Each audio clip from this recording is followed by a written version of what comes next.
here at the Mineral Show in Munich. As you can see, the crowds are now starting to pour in. It's public day. We're expecting tens of thousands of people to see some of the most spectacular minerals, gems and fossils here. Now, I've had a little sneak preview of the show. I've seen some of the special exhibitions which the theme is whoever collects makes history, and there are some amazing things to be seen. Private collectors, some who've never been here before, showcasing some of their best of their specimens in their collections. And of course, we're going to see the most wonderful dinosaurs and special exhibitions on stralas, on the alpine minerals, and of course gems are all part of this wonderful subject that we are all so passionate about. And I think the great thing about this show is everyone's together, we're all in the same place, there's lots to see, and the passion of the people really comes through. So let's go and see what we can find. Okay, we're right at the front of the show, and this is a concept of the Munich Show that actually started last year. And it's actually become, as you can see, exceedingly popular. Many of the guests come to the show not to actually collect minerals for their collections, but to see how they can utilise objects for their own home, for either decoration or even for use. And in this exhibition, there's some spectacular things, and the sort of the concepts of maybe you should think about using some of the rocks and some of the things we find in the earth in your own home. And as you walk through, you can see how busy it is, but how it's evolved. Last year it was a very simple concept, but now it's much more opulent. There's a lot more material in here, from artworks to paintings to even furniture.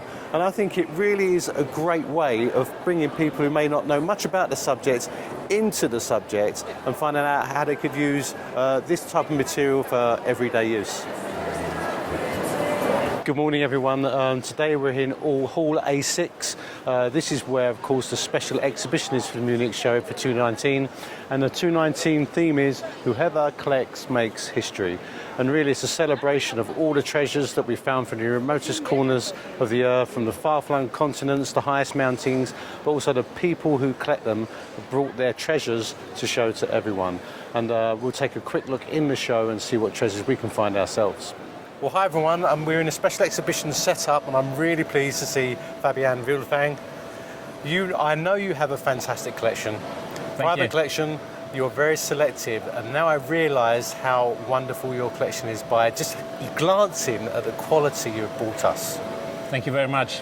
I'm very, very proud to have the ability to present some of my treasures to the open public, and so I seize the opportunity very, very gladly. You have such a selection from the classic localities. It's like a textbook of mineralogy you go through, but they're supremely fine examples. Yes, and I take it the other way around. I look for fine examples of any mineral that please my eye. Sure. And if it's from a nice locality or a famous one even, then of course that's like the cherry on the cake.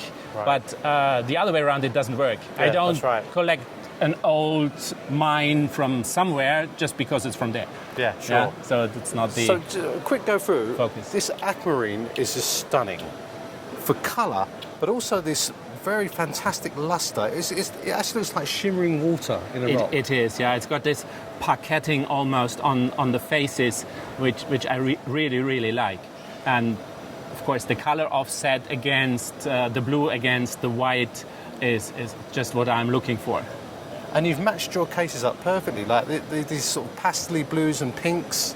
Yeah. Beautiful, lustrous reds and pinks here. You've got, I love the garnet in the back. Actually, I intended to mix them up.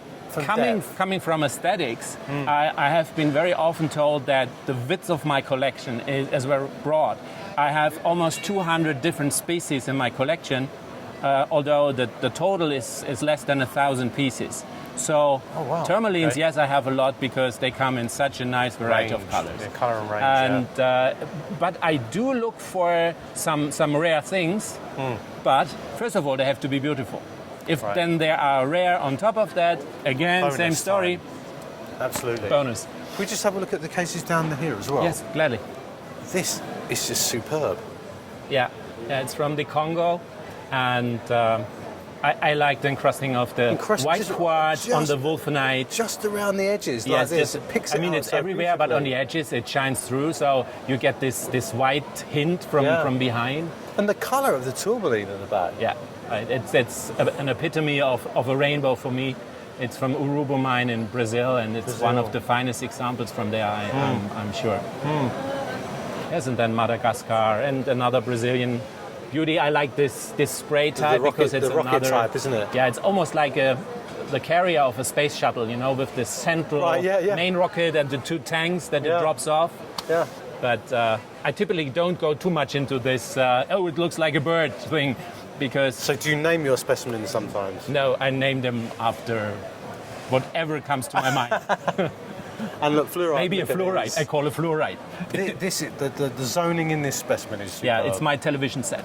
That is just, it's Netflix, it's Apple TV, whatever you like. It's at your fingertips. I'm just look at this.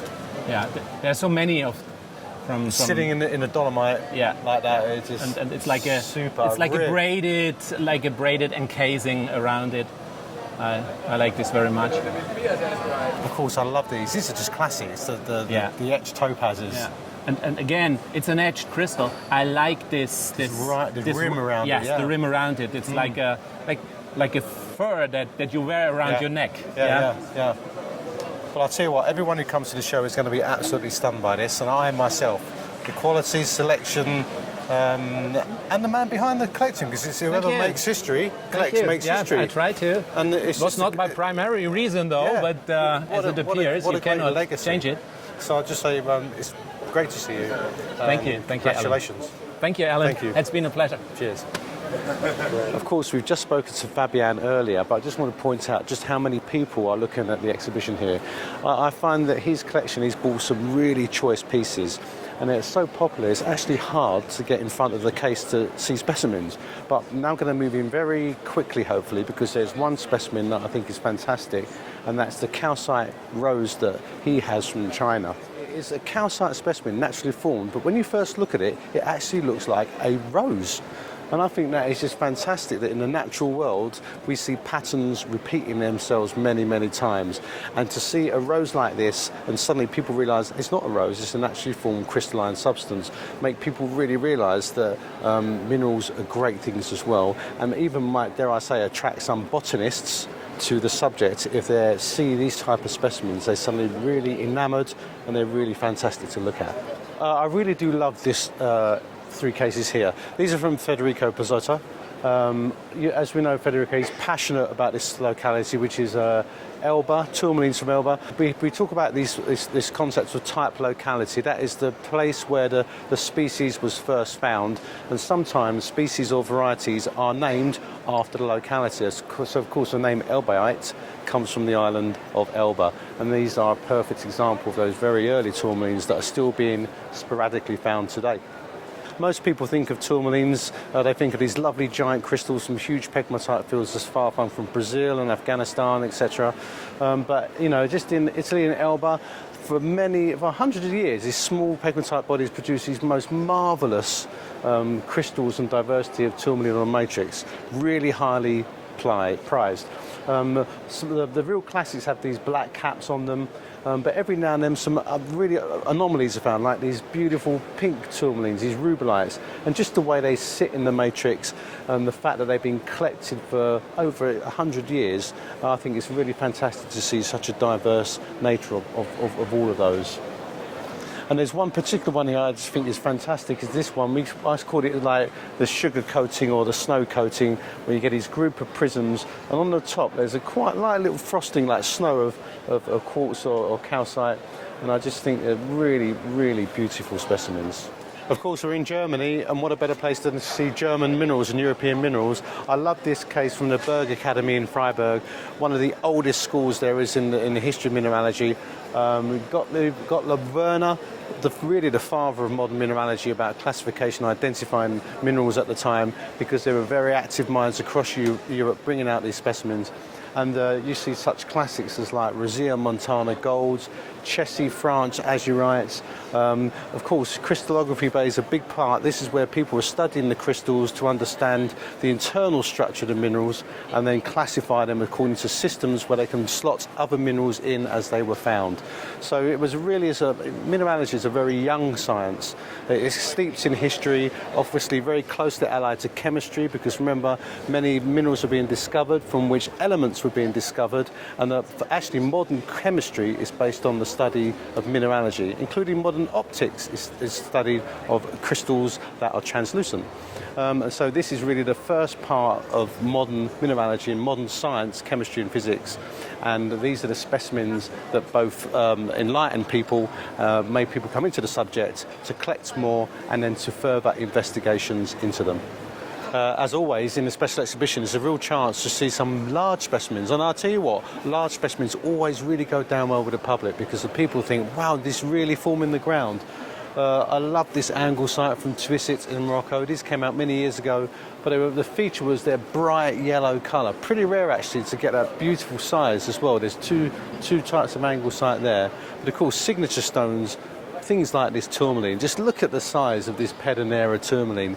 I would call this a fat prismatic crystal, tapering towards each end with a thicker middle, but a nice colour zoning at the top, some rubellite tips here. Italian barytes are more closer to home, always good to see. Barite is a really heavy mineral, barium. It's quite surprising when you pick it up, so this one must actually weigh a ton. And really, you know, when you say tourmaline, look at this capellina. Capellina tourmaline, famous from the Governado of Valadares in Brazil. This area has 100 or so pegmatites. This area has been known since about the turn of the century, 1908. Clevelandite, beautiful green tourmaline here, elbaite. Notable for also its beautiful blue tourmalines that came out just over a year ago that we should see at the show around. But you know, I think it's great to see people have taken the effort and pack these carefully and showcase these to the people at the show. I just love these 4 cases from a good friend of ours, Gene Myron. Gene Myron, of course, one of the most established collectors, been collecting since he was a little boy. From Oregon he is. He loves pegmatite minerals, he loves all minerals, but look at the quality of the specimens here. This morganites, very collectible. Pink minerals are really popular, but you get these fabulously, really complex crystals of morganite from Brazil. This one's from Afghanistan. Love these. Moving on again, more Pedernera. Pedernera is a tourmalines coming out of here. It's so fantastic. They show such beautiful colour variation and such beautiful form. This one's from Brazil, this one's from Afghanistan, and it's just nice to see such very distant locations producing such quite similar looking material. For me though, this is one of the best cases. I just love this case. This is a Goshenite, that is the colourless beryl. The beautiful form of that and the translucency is just awesome. There's another one here from Pakistan. Of course, aquamarine from Pakistan is hugely famous. This area is producing some of the best aquamarines we've ever discovered. Look at the quality of that crystal. But if we go back a few years, then there was a particular find in Brazil of this type of aquamarine. Now, Gene's put this down, he's put it on his side. Usually you see these things upright, but this one is on its side. So you're looking straight down the C-axis, and you're seeing this sea green, aquamarine sea green colour. It's so beautiful to see. If that was on its side, it would look much more bluish. So it's got pleochroism.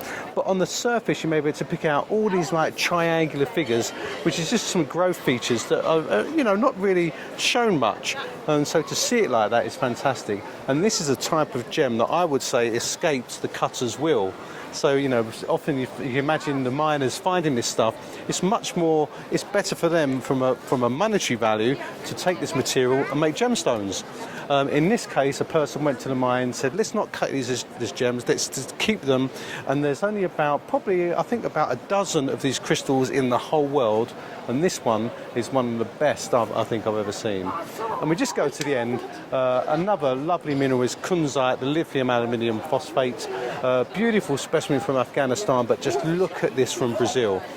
This is a superb specimen, a beautiful prismatic crystal. It has a perfect cleavage, which means it's really hard to cut as gemstones, and I'm really glad this is kept. It's got these lovely growth textures, these scallops features where the crystal's grown.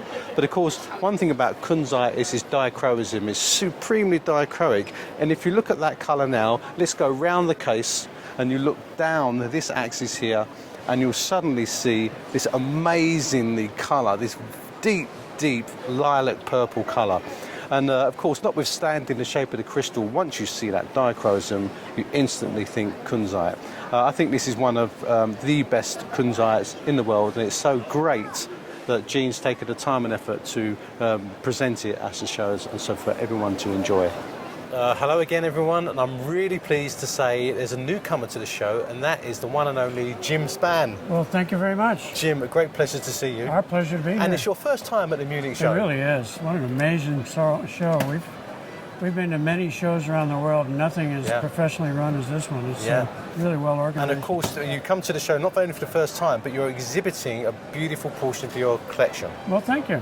And you've been collecting now for about 10 years. And I remember when we first started. Closer to 15 years 15 now. years. Because I met you in Tucson all those years ago, and you just started getting into minerals. And, you know, to be honest, you've turned into one of the connoisseurs and very great mineral collectors, which goes right into the heart of this, which is whoever collects makes history. That's truly the case. And unfortunately, my wife, Gail, is not here with us. That's but right. She couldn't be the two of us collect together and do displays together, and she helped me put this one together. And she's not here today, so I'll try and cover while she's absent. But we end up, as you say, making history and trying to learn the history from the past about the specimens and the regions they came from. Why are they this color? In this case, pink and various shades of red that are really quite spectacular. And we're very happy to share some of them with everybody here. Right, yeah, because the narrative I read about you and your collection in this exhibit is about colour. And, you know, I was at your house a few months ago, and we looked through some of these specimens, and I was just amazed at the breadth and the depth of your collection. I love the reactions when you took them out in the sunshine, as they just popped. Yeah, popped so did out, your eyes, too. Yeah, and so it's great to see them, but you have gone for a sort of pink and red theme. That's right. And it works really well. Look at that swathe of colour as you look down at the display cases. Of course, this specimen I just love, the tong. Isn't it amazing? You know, it's hard to believe that's from China. We all know about the Sweet Home and that mine. Yes. Same sort of mineralogy, but in this case, it's got beautiful purple fluorite on there. You wouldn't believe how many times we've had that in our China specimen case, and people say, you've got this in the wrong case, that's from Colorado. Colorado. So, nope, no, it's not. And they only came out a few years ago, didn't they? And then it's been about almost 10 years now. 10 years. Yeah, it's been a while. They came out and never saw them again. Yeah. And just beautiful, beautiful pieces. And similarly, the Chinese calcites at the top there. Yeah, the cobalto and calcites. There's a great story with those. Turned out there was only 5 or 6 big ones that came out, and the dealers couldn't believe there'd only be that many, and weren't sure how to price them. So we got a great deal. Right. Okay. They tried to buy them back after the fact. That's how great the deal was, and we kept it. That's one of your famous pieces for me, because I remember when you first got that, and it's like there will be loads of them, or there won't be any. And it turned out there's only 5 or 6. Luck of the draw. It's a question of do you buy the first ones you see, or do you wait for the 100th one that comes out? In this case, we grabbed what we saw, and really glad we did. Yeah. And moving on, the Mexican, the rhodochrosite here, that is superb. We call that. I call it the worm. My wife calls it the lips. The lips. That's right. Yeah. What you see in that. So it's just an amazing thing. It's one of those marvels of nature. How in the world could that have formed? Yeah. And you put a backlight on it, and it just glows like a light bulb. It's very translucent. We had that in the sunshine, didn't we? Yes. Just like we went raspberry red when it's backlight from the sun. Very much so. And it's an incredible piece. This manganese and adamite from Abuela in Mexico is extraordinary. Real happy to have that, and it's perfect lustrous all the way around. It's a true. And it's what I find great about this exhibition. If you have such great pieces that sometimes you can miss them. So you walk past, you think, oh, there's a barite or something. It's got the same morphology, but then you look at the label and it says adamite. Wait a minute, what's that? And then it fits, and it's like, well, now it's beyond for the species. Exactly. Yeah. Charcass, lovely piece again. It still retains its pink colour, this damburite. You know, they do come out pink, and that's still got its colour. It really does. And that one's getting pretty old. It was out of the ground a long time before we got it, too. Yeah. So it's held its colour well. Yeah. And of course, this just sings. Welcome to Brazil. This pastel aquamarine, blue, pink pastel aquamarine. Look at the zone. You lose yourself within this specimen. Well, we have reversals here. We've got blue over pink on the bottom front one, and the pink over blue on the back. They're a mix of the same species, but Yeah. two different colors. And the Aruka mine's aquamarine. world famous for these type of morganite crystals. That's a fabulous beautiful. And even the quartz is that's really quite a dark colour for the And locality large as well. crystals. Yeah, the big rose quartz crystals. are notorious for not having crystal faces at all. This one is really quite nice. Yeah, absolutely. And once again, A mix of California contrasting with some things from Afghanistan. So we have a blue cap tourmaline in the front here with Classic that fabulous rich red color and the shiny blue cap on top, and contrasting with an Afghani bubblegum pink tourmaline above there. If you look closely, there's a very fine green line near the termination. very near the termination. You should just see it Makes it very distinctive. And then a morganite from California and a morganite from Afghanistan, and a little bit of a balance between two parts of the world with similar minerals. And what's great about seeing collections like this is you have, from the other side of the world, you have two very similar localities mineralogically, which tells you that, it's the formation process within the earth, similar with the right elements at the right time, and the right processes to form similar deposits across the world. Precisely. And there's these slight differences that maybe you could tell the difference, maybe you can't, but in this case, it's a great place to see them. And that's also why we like to collect the worldwide minerals. They may be the same mineral, the same species, but they look so very different. Different places around the world. So you have a lot of interesting variety and shades of color and texture and luster and so forth, depending on where they come from. Well, Jim, I know you're going to enjoy the show. Thanks for bringing these wonderful pieces to us, and You're very welcome. I think the whole mineralogy and the whole community just thanks you and Gail for all the effort and being so accessible. Well, I greatly appreciate that. Thank you very much. We do love to share our minerals with as many people who would like to come and enjoy them with us. And our home is open to many, and we've had many come through and see the collection. I know. I hope to have many more. Well, that's what you do. Brilliant.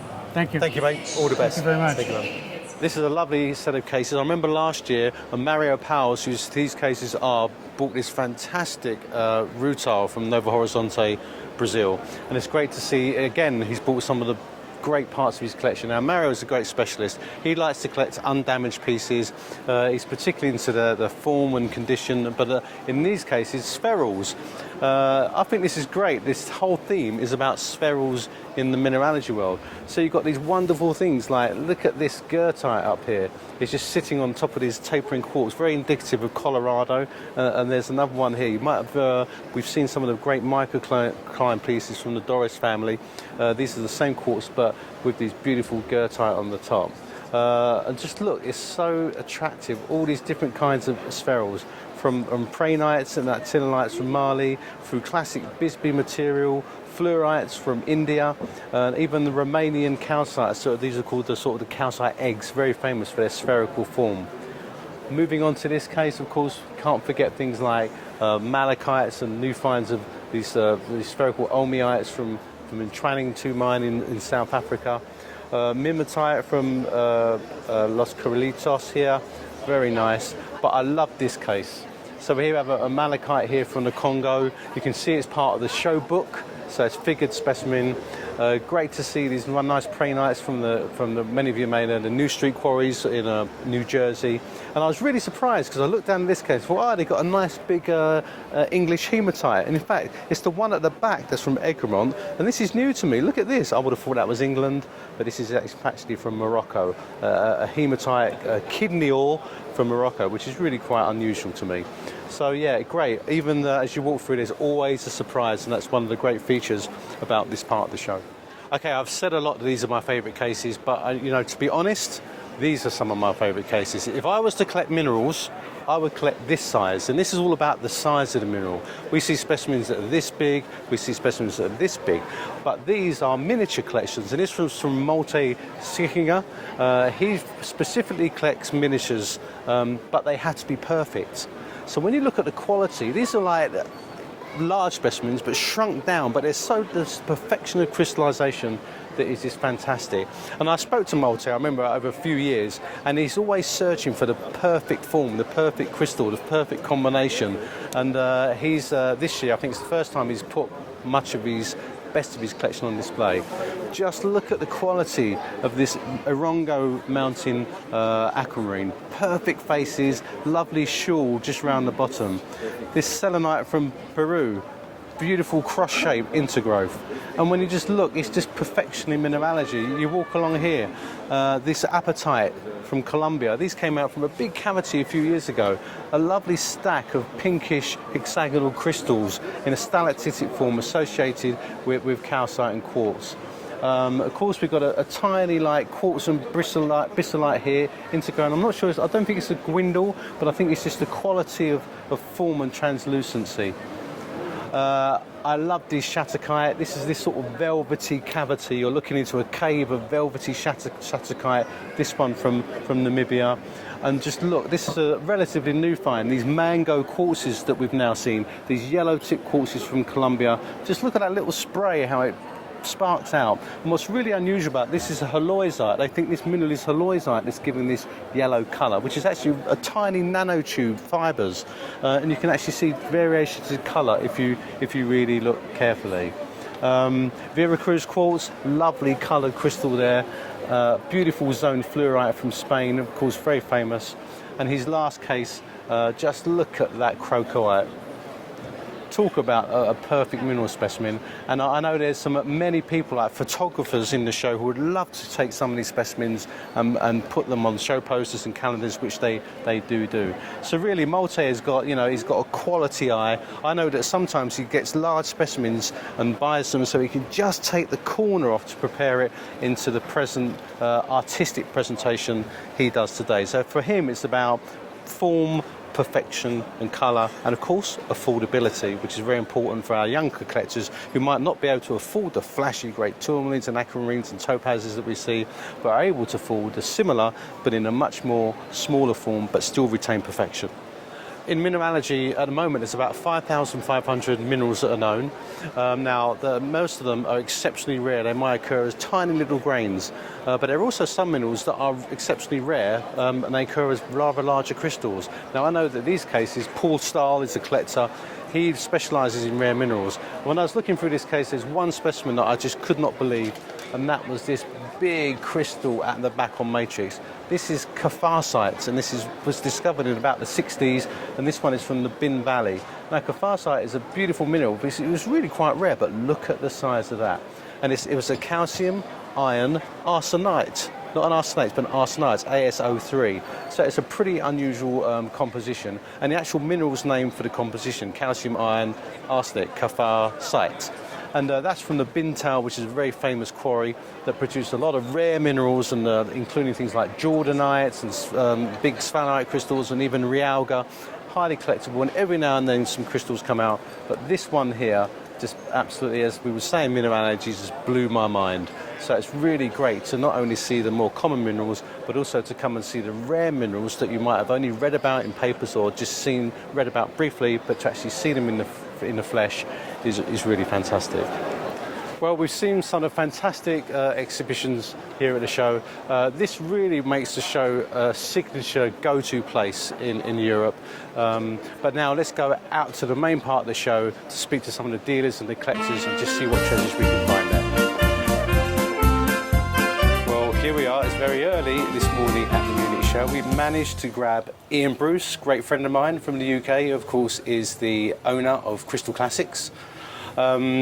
He's going to show us some nice material he's got hidden away. But as usual, we have a nice bottle of wine for this morning and maybe a bit of whiskey, I think, for later. For later. For later. Good. That's good. Opening day tradition, so Friday here at Munich. And today's the big day. All the collectors arrived today, and it should be busy. We've come with a lot of new material, some new finds.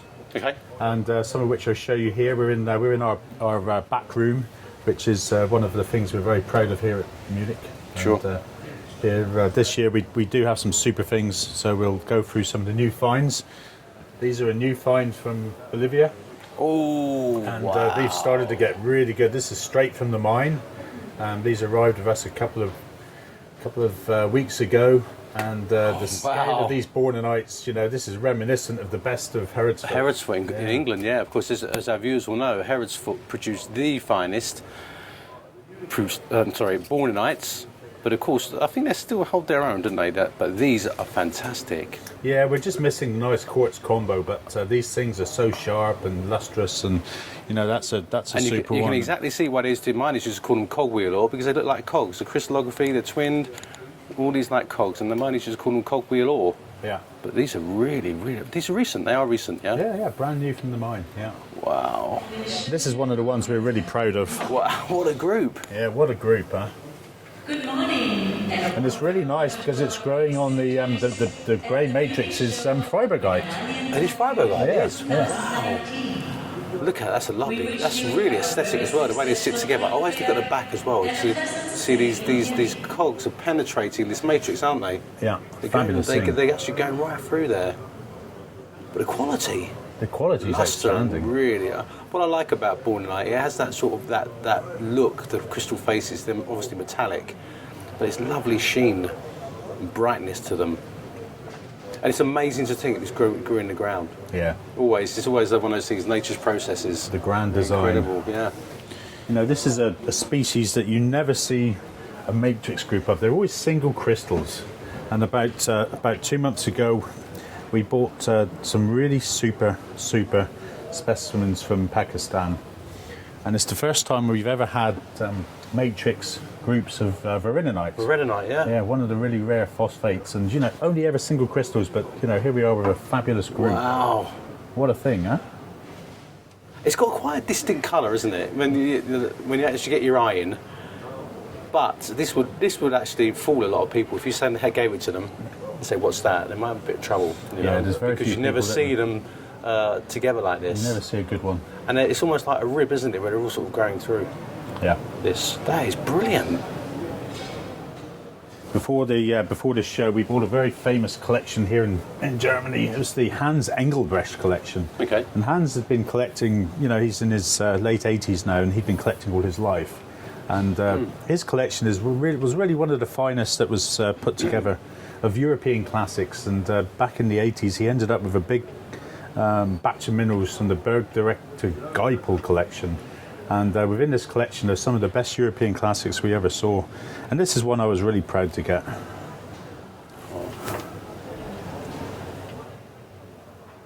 Now is that right? The RUTILE, the ILMENITE or something. Yeah, it's the RUTILE pseudos after ilmenite. ILMENITE from Bintal. From Bintal, yeah, see. You know your mineralogy. That is unbelievable. Yeah, for a great alpine classic, you know, probably dating from the late 1800s, that is a wonderful specimen. But to get two together as well on matrix. Yeah. You know, this is the sort of quality that is reminiscent of the Ashcroft specimens in the British Museum, you know, the classic alpine things. And I'll tell you what, that Bintal quarry is an amazing locality, isn't it? Really Some is. of the rare minerals that came out of there, and you know, things like realgas occur in there and things like that. But it had a really good mineralogy. Mm-hmm. But the way it's sitting, look at that, it's perfect. Yep. And the crystallography is perfect. The grand design is lovely. And it has those sheen on the surface of the crystals as well. That just shines. Yeah. And what's really good is it's real. It's not fake, because you know one of the things that even today with today's mineralogy we see a lot of is fakery. Fakery. Yeah. And even back in the 19th century, this location, whenever we see an old timer from here, the first thing you do is look for glue. And some of the old fakes were really good. Yeah. And probably about 80% of anything we ever see from here is faked. There must have been a thriving business of faking minerals from this location. We did a project at the museum about fakes and forgeries, and we went back through the Bintal stuff, and you're right, about 50% of it, you know, put in the CT scan and look at it, and they're glued in. They glued in. And they crush up the matrix and put them all around it so it looks perfect. Yeah. They were really good at faking these things, and but this is a real one. We're really proud to have this. That's really good. Yeah. You know, we all see a lot of fluorites and things from Danagorsk, but I just love that. I think it's just wonderful. What a combo. What a combo. It's a dream specimen. On just sitting on that little snowy matrix. Lovely, isn't it? Yeah. Little galena crystal with it. Oh, just a beautiful thing. Lovely modifications on the... That's perfect modification. Look at that. Yeah. Is the mine still producing, do you know, or is it now done? I'm not sure. I know there's a great flurry of specimens past, 10 years ago. These things are coming out, but Look at that I like the way it's these modifications. These are dodecahedral faces, I think. Frosted. Yeah. Frosted dodecahedrons and beautiful transparent cube faces. Really good. And a galena. That's brilliant. You know, the colour from... I hate handling something like that. Oh, yeah. The colour from the Tiger Mine, the Wolfenites from their Tiger Mammoth Mine in Arizona, just so distinctive. It's almost the vibrancy of the colour is just crazy. Bright orange. That's electric, isn't it? It really Look at that. is. Looks poisonous. Yeah, but it isn't. Yeah. I wouldn't go chewing it, but it's that's a lovely Wolfenite from there. Yeah. Early 1900s, great condition. Yeah, great quality. A lot of these Wolfenites got all their edges are nibbled and worn off, aren't they? Or chipped off. They're so fragile. That's a lovely piece. A lovely little treasure. Yeah. Yeah. You know, back in the 70s, there was that nice flurry of material from the Tuisit mine in Tuisit, yeah.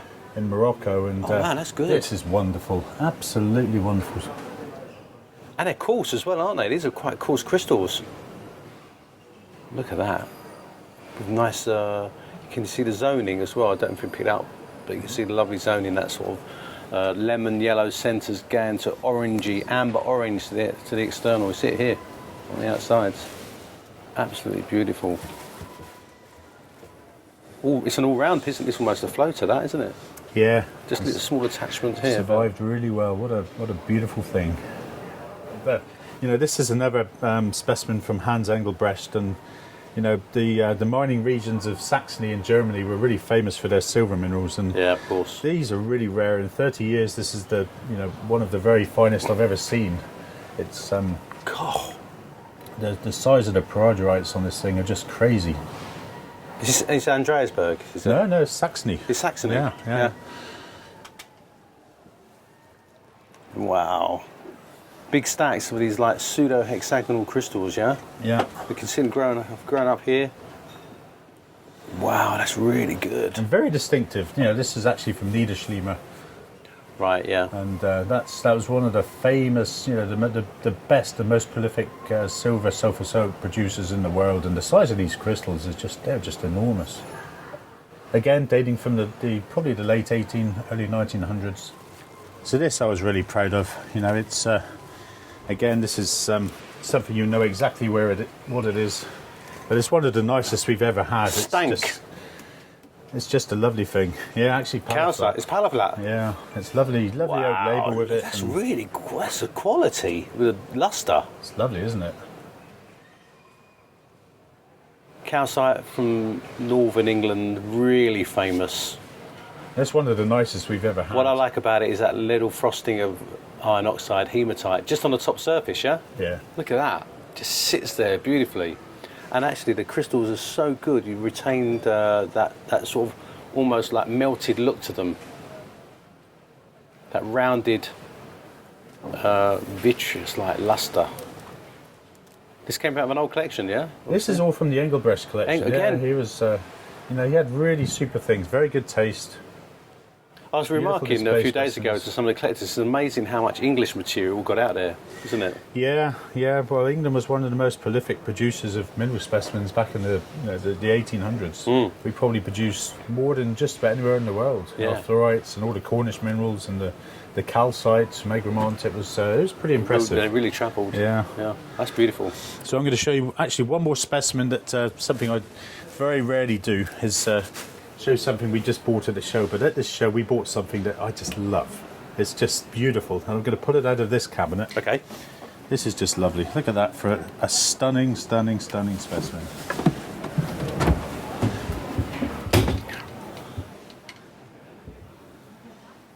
What is it? Wow. It's just beautiful. What is it? It's an amethyst. Yes, you got it. What a mineralogist. What's so stunning about it? Tell me. It's just a combination with the rhodochrosite. Just beautiful thing. Where's it from? It's from Romania. Oh, Romania. Now it falls into place now. I'm thinking I know it's early on here. I know. I think you were having me on too here. much Weissbeard. There's nothing. There are no rare species on there. It's just a beautiful specimen. I'm trying to work out what grew first. Is the rhodochrosite underneath, or is it? No, it's Some of each. It's really, both of each, isn't it? Yeah. Wow. It's quite a weird colour combination, actually, isn't it? Very, very rare. Yeah, and that's the nicest one we've ever had. Inside is part of it. So yeah, Out of an oak you can see it here. collection. Look, Yeah, so this side's quartz, quartz, this is yeah. rhodochrosite. Rhodochrosite here, working its way through. Wow, you got me on that. Brilliant. You thought it was a trick question. I did. There we go. Very nice pendant for you. Thank you. Now let's take him outside. Okay. I think he needs some air. This is a new kind of display for you guys, isn't it? Yeah, this was a concept I came up with a few weeks ago, actually, and I designed the stands, and a friend made them for me. And because we had so many fine miniatures, Yeah. You know, how do you display fine miniatures? Well, I came up with this idea, and it's worked really well.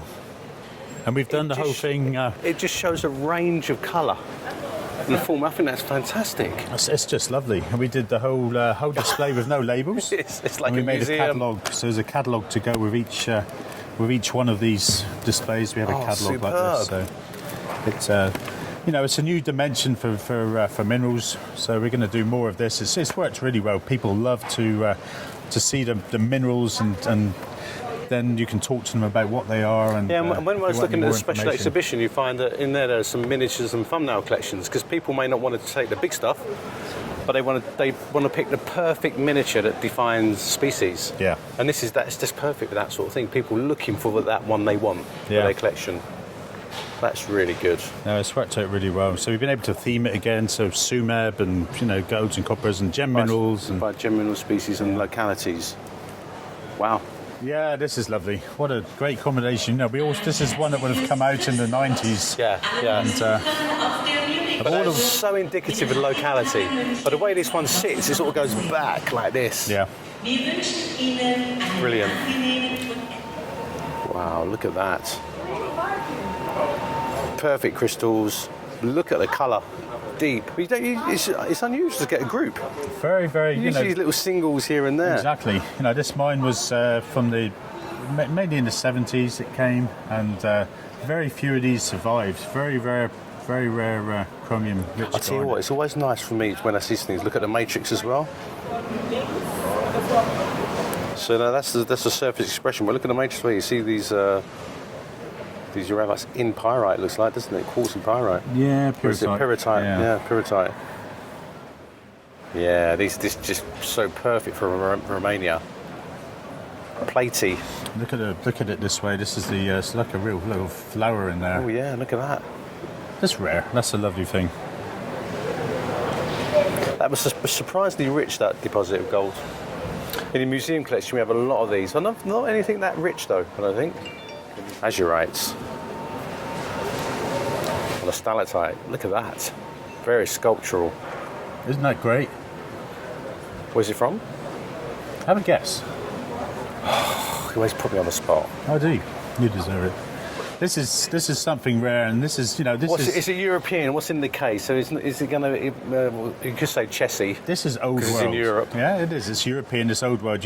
Most people would look at it and say, "Oh, it's just a Bisbee," but it's not. This is old world, and it's one of the great unsung mineral deposits of the old world, and it's from Banat, and Banat was Banat? Romania. It was a very, very rich mine in its day, and it's so old. It dates back way to the Middle Ages, and the supergene specimens that came out of Banat were incredible.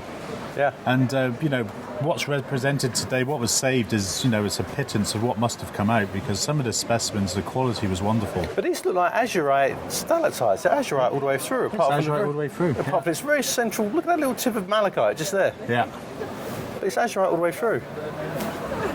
Very, very rare. It's So- amazing that survived. That's Yeah. probably from the mid-1800s, even before it's. So you got two stages of crystallization as well. You've got the stalactitic and overgrown by crystalline azurite.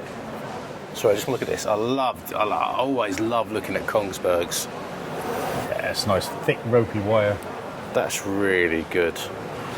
Wow, look at all round as well.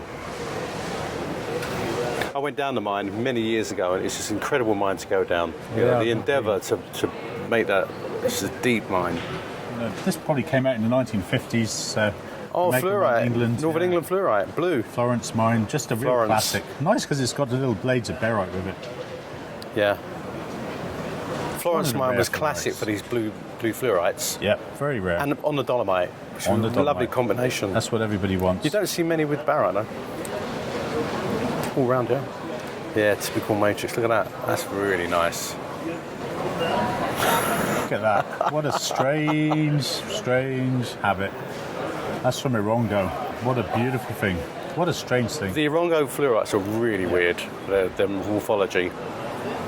Usually they say they're spinel twins, but I think they're intergrown spinel twins. Probably there's a twin plane down here, elongated as well. And they're usually zoned. You can actually see on this one, you do get these sort of darker areas on the surface. Yeah. Always look down the end. That is really neat. Bizarre, eh? That's really neat. Bizarre. This is something you'll probably never see again. This is from the selection of minerals, all from the Archduke Stefan collection. And he was a very famous collector over here in Germany. Built the collection in the early 1800s. So a lot of this, again, is very old mineralogy. And, Look at the labels. his labelling They're was awesome. fabulous. Even Yeah. got a coat of arms Yeah. on them as well. Some of the nicest labels you can get. They're very sought after. So, you know, usually we'll get one of these every 2 years, and here we are with a whole cabinet full. We were lucky enough to pick up a collection that had a lot of these in, and And they're all European. Czech Republic, Germany, Hart, Slovakia. this is all Classic old localities old world from Europe. mineralogy. Yeah. This is pre-America, the Yeah. Stephanites. yeah, beautifully well terminated, Lovely silver well-formed. Stephanites. This is nice. It's only a barite, but this is a yeah. really unusual habit Good for colour. a polamine barite. Yeah, It's, really nice colour. It's just lovely. It's on fluorite, isn't it? I think. Looks like it. Yeah, it could be. Beautiful colour. Intergrown sheaves and plated crystals. Wow. One of the big features from the Hans Engelbrecht collection was his very fine collection of Czech minerals.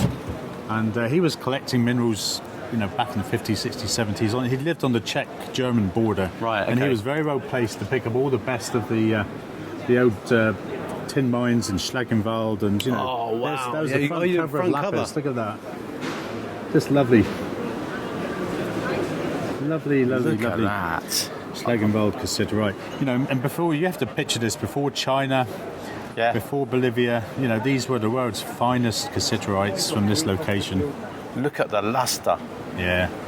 Look at the form, the twinning. These twin crystals. See, there's the big reentrant angle in here, mirror bright, black and mirror bright, with these lovely quartz crystals as well. That's really good.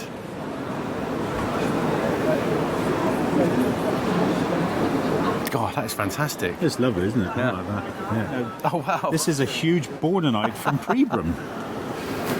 You know, on today's standards, you know, compared to Herdsford or some of the new ones we were looking at from Yeah, Bolivia. from Bolivia, yeah. You know, these have now been superseded in quality, but you know, look at this for a Pribram. These are both Pribram That's bornonites. amazing. Look at this elongated crystal. Yeah, it's been repaired on there, but it's you know, this is dating from the 18, you know, the early 1800s. Look at this beautiful old labels. That is Yeah. a piece of history. I mean, the main theme of the whoever collects makes history. Exactly. But look, someone's collected this beautiful label, and it passes through hands as people buy these things. They're collecting history as well. Yeah, absolutely. This is a Czech, very rare form of fluorite, again from Schlagenwald. And that's the best one of those we've ever had.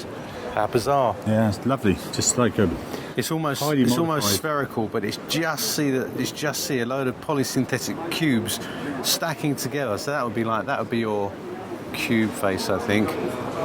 Here, and but the it's whole an thing's been octahedral, super modified. modified up. And then later growths of other generations of fluorite on top. Yeah, all epitaxial. Just lovely. Yeah. And with that twinning, with that polysynthetic growth, you get this lovely sheen. Don't know if you pick that up, you see the sheen on it. So similar forms all line up as you turn. Almost like a chatoyancy. That's brilliant. One of the great things with Pribram as well is there are so many different veins. over the years they produced hundreds and thousands of cavities of fluorite, and very many of them were different. So I think you could have a whole collection just of calcites on from the Pribram. from the one on mine. Oh, Look wow. at these. Look at the colour. Look at the colour of this. That is I'm gonna very great colour. pull a nice little selection out. Just these little flowers, these little beautiful, stunning calcites from Pribram. I just want to look at this one, because this one has got, this one I think is a surface coloration, because it's given a sort of rainbow effect as well inside the crystals. Look at that. Look how choice they are. And as you say, each one could be from a different area of the vein specific. The form, Yeah, there's so many morphology. different mines, so many different veins that they mine, and so many different, over the hundreds of years, the amount of fluoride, calcite occurrences were just, they must have been thousands and thousands of these cavities. Yeah. And again, very little survived. Yeah, now some of the pegmatite mineralogy in Czech Republic is, again, something we don't see very often on the market. And they produce fabulous. All these fractures and fluid inclusions in there. I don't think you picked that up, but you can see all the rainbow iridescence you're getting as we turn this. It is very Brazilian. Wow, that's really nice. Yeah, these are one of the classics. We get very few of The these. Kazakhstan, I love these because they almost look like velvety. And somewhere you should see a little blue apatite here somewhere. There we go. Yeah, Which just is in very here. characteristic. Yeah, from the locality, yeah. But they have that sort of velvety luster and purplish luster. Look, if you come here, look, see here, purple overgrowths. And the really dark fluorite was called antizonite. Okay, I never heard Because of what they used to do is just break antizonites full of fluid inclusions, and you get a massive smell of fluorine gas that Really? was stored in the crystals. So the miners used to go like, oh, we're in the fluorite zone, because it was actually fluorine gas. Pretty potent, but look at that. I love that. So look at that this. colour. This is the second part of the concept, to go over our wooden cases. We had some wooden stands made, and that's worked really well. So little fluorite miniatures. These are all beautiful. We're really proud of this. Just these fantastic lead secondary minerals. Talk about, what a diversity and range. Yeah, so it's old world, new world. Very fine specimens from literally all over the world.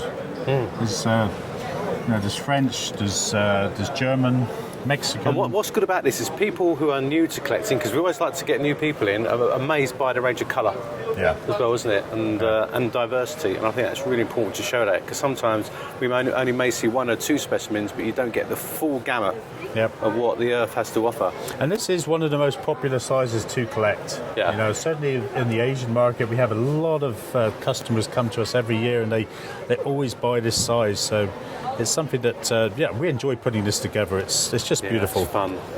It's a bit of fun. Look at that from Elmwood. Elmwood.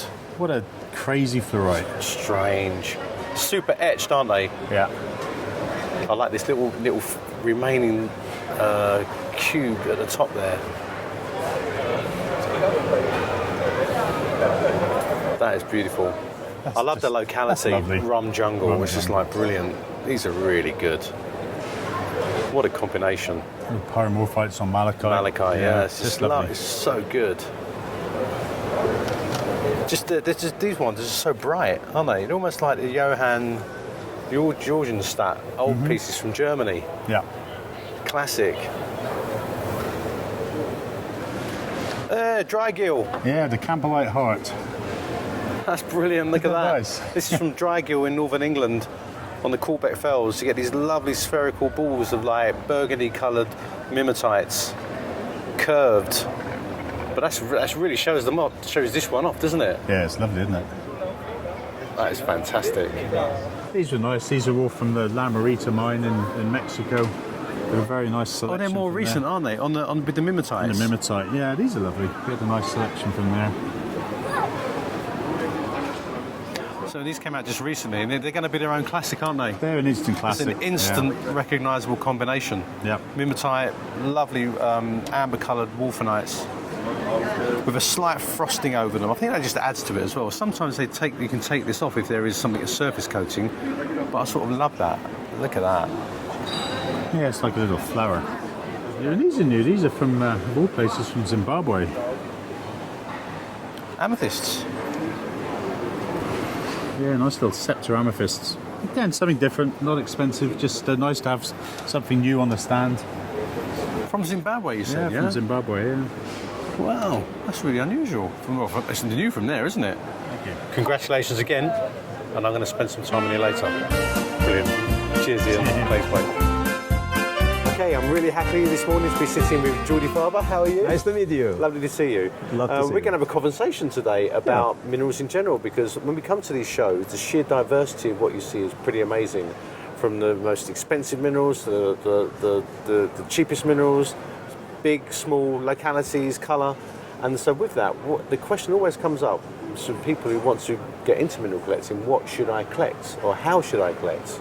Well, I would like to introduce this topic. It will be a great pleasure because one of the most common questions when the customers comes to our booth is, Jordi, or what kind of mineral I should collect? Big, small, expensive? I should collect golds, I should collect rare minerals, I should collect new things, I should collect classics, and it is not an answer to that, because everybody should collect what they like. Sure. Not following any rule telling him that you should collect this because it's good, because it's small, or you should collect this because it's new. Or I believe that the freedom on this field is the best. And I would like to present to you some examples of the minerals which could be very small or very big, and very expensive and very cheap, and giving the overview about what could be a good change for collect minerals. Okay. All right. Okay. So we have the box. Here is the box. Let me start with the smaller one. That's really small. Oh wow! Look at this. This is a grandidierite. Grandidierite. Gemmy. Crystal. Yep. These came out just probably recently, this one? Yeah, past year, at the end of past year. Last year, yeah. Very collectible. They have been known in the past, but suddenly there was a find these beautiful terminated crystals. Most of them, all the really good ones, are cut as gems, weren't they? Because it's a gem species, it's very highly desired. That's right, and in the past it was unknown. So the grandidierites mined in Madagascar 30, 40 years ago, they never came out in gemmy crystals. No. They were just opaque, and it was very interesting in terms of mineralogy, but not gemmy. Yeah. But the funny thing is that my smaller piece in this box, it's at the same time the more expensive one. So the tiniest crystal you have here is the most expensive. Yeah. What it means that the price of the minerals are not related with size, are not related with perfection, are related with the quality. And quality means transparent, sharp termination, and very unusual. Yeah. And if it is a gemstone, that can be cutted even better. Yeah. And of course the colour as well, isn't it? The colour is everything in these things. That's a very distinctive, beautiful colour. Absolutely. Yeah. Okay. Okay, so we started with the smaller one, and now we will go to the bigger one. Classic. Look at that, classic dolomite. Correct, that's from Spain, from Spanish the classic dolomite. quarry, Elgui, giving the best dolomites in the world during the 70s. And that's really large. This was an amazing find, wasn't it, in the grand scheme of dolomite? Yeah. When you look at other dolomites, people think of, the curved saddle-shaped crystals and small rhombs, and suddenly these appeared. Absolutely fantastic. And it is really large, and coming back to our topic, if you like this and you have room, why not buy this? Because it's a great piece. If you have no room and you like gemmy minerals, go ahead with the grandidierite. Yeah. Again, it's no low. It's the thing you really like. Yeah. And make your choice, think about your budget, and then decide what kind of collection you want to build. You can take everything, or you can take some limitations, some spaces like small, like a big, like a expensive, like a new. Talking about new, let me show you also what could be another possibility. It's something that many people are looking on shows, new things. New finds, new unusual finds, yeah.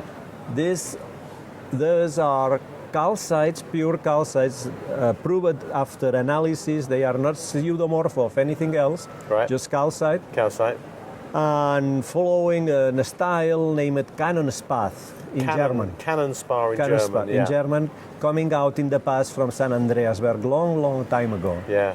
Yeah. And everybody believed that the Canonspath type, pseudo-hexagonal, will be a kind of signature from San Andreasberg. And in fact, in Morocco, is coming out something exactly the same morphology, yeah? but different geology. You can see Totally. the epidote. Yeah. And What's amazing here, though, is these have got hollow, aren't they? So they do look Yeah. like cannons. Here is the hexagonal hollow crystal here. And these are with epidotes, yeah? yes, and on this larger piece, you can see the same thing, but even larger. Oh, wow, look at that. So it just shows you. Oh, that's beautiful. Look at that group. It's almost like these are grown over the top of this. Is that right? Or is All it right. some sort of skarn deposit or something? A yes? skarn deposit, yeah. The Emil Chill name gives the name for a big skarn with cyanite intrusions. Right. So giving a lot of diversified species, a lot of different yeah. presentations, Yeah. and always giving something new. Yeah. So it's becoming a classic in shows to give new stuff. New stuff, yeah. Like those, for example. And this is so, yeah, as you say, this is a new find. Yes. And I suppose established collectors who might already have a collection are looking for those new material. Yeah. Yes, many people going to shows to collect what is new. Yeah. So that's a good example of what is new. And again, we have two different sizes. Yeah, So you can get what's new in a small or big. Or big, depends what you It's up like. you. No rules. But of course, it does also depend on the things become rare, don't they? Yeah. They become classic localities. Like Yeah. there's the dolomites. You can still comes out the ground. It's still Yeah. producing. No, the mine, all this material came out between 970, Yeah. 974, Yeah. because one of the geologists of the mine liked so much the dolomites that they worked not following the magnesite, it's a magnesite quarry, but Right. following the dolomites. Unfortunately, he passed away very young, and then the dolomite comes out, but not with the quality of this piece, with uglier crystals or not so transparent or translucent. Wow. And now the quarry is done, it's rehealed, and it's nothing to do with. We will not see probably from this quarry more dolomites. Anymore. And like I think those. what's interesting to me is that on this show I've been chatting to some of the dealers who also collect, but they collect things like miniatures Yeah. and thumbnails. They want the perfect Yeah. representation of the species. Why not? Yeah. They can collect grandidierite. Grandidierite, yeah. Or they might see a specimen like that and say, far too big, but I want the perfect ROM Yeah. sitting on matrix. So it's a treasure hunt for everybody. It's according countries too. Spanish and Italian people love huge things. Yeah, Bigger is better. yeah. Japanese people collect most of them just Tiny thumbnails perfection. because they have not much room in their homes. Yeah. So this is also a reason, because if you have plenty of space in your home, then you can put in your showcase a piece like this. But if the piece is bigger than your home, of course you can do it. That's right. That's the reason why the Japanese people living in the big cities, they are forced to buy small pieces because they have not too much room to display it. Yeah, and we can't end this conversation without looking at prices. Oh. Because, as you come to the show now, we've seen prices in the hundreds of thousands, and I think some of the younger collectors might think that it might not be a hobby for them, but of course it is, because when you actually look around, you can find great specimens still that are affordable. Well, again, this is a perfect example. It's something nice with the epidote. This is a piece about 100 euros, $100 maybe. Yeah. And this is not really expensive. So young collectors having their eyes open on big shows like Munich Show, they can find things that they can like it and that can, stay well in an important collection, because this is a not bad piece, a classic, and not so expensive. So they are room to find things that they can feel well with, and without spending too much money. But you need to do a lot of work. Yeah. And search during all show and watching hundreds and hundreds booths and asking if they have something down the table. It's a lot of work. It takes 3-4 days work, but sometimes it's reward like this or like other pieces that can, make you happy. Yeah, and that's, look at the theme of the show, the special exhibition series, like whoever collects makes history. Yeah. And by collecting, you are preserving some history, but you're a guardian of that history as well. Oh, well, you save it of the destruction, or you save it that something that will never come out if you don't look for and you pay it well. Yeah. Let me give you a very good example about this, and related with those calcites. Take this.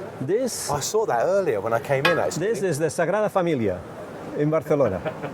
Okay? Okay, right, yes. Those were the first calcites coming out from this deposit. Really? And they are in the surface, and as you can see, they are not so nice, not a nice form, a good shape, but they are corroded on the surface, they are not shiny. It's not the same quality like and this. These came out later. More fresh. More fresh, yeah. This is deeper digging. Yeah, so and they dug deeper because they got some money for those. Then they have the desire to win more money, further. And when they worked hard, they dug deeper, and they found this, which is much better, or this. And so there's often, when these things first come out, there's an evolution, isn't there, in the deposit, because they have investment to find what is there. Exactly. And sometimes it runs out, and that's it, and sometimes we see thousands. Yeah. It depends, doesn't it? Yeah, if no one bought this and no one paid nothing for this, and any collector who was interested for this, we will never found that, because they will just leave the place and they will search other material in other places. So you're really, by collecting, you're also investing in possible discoveries later. And stimulating the people who are searching in new finds, buying not exciting things in the beginning, just to try to make a motivation today to work more and find better things. Yeah. And it's also, we must never forget the science of mineralogy as well, because that's important. I know you're very passionate about that as well. Well, related with science, in the beginning, when they found those pieces, everybody, and even myself, said that this is a pseudomorphose. I was sure that could be a kind of replacement of apatites or something else. Apatite is frequent in the dimethyl zone. I brought to labo, they make analysis, they even cut it one piece, they analyze the center of the crystal, calcite, all the way through. And then came back to my mind the Canon Spath from San Andreasberg. And I said, if everything is calcite, yes, it could be that kind of calcite from San Andreasberg, name it Canon Spath, and is what it is. Let me finish just showing another kind of collection. That's many people who are doing this. This is a large gold. Oh, wow, yes. From Guyana, from French Guiana.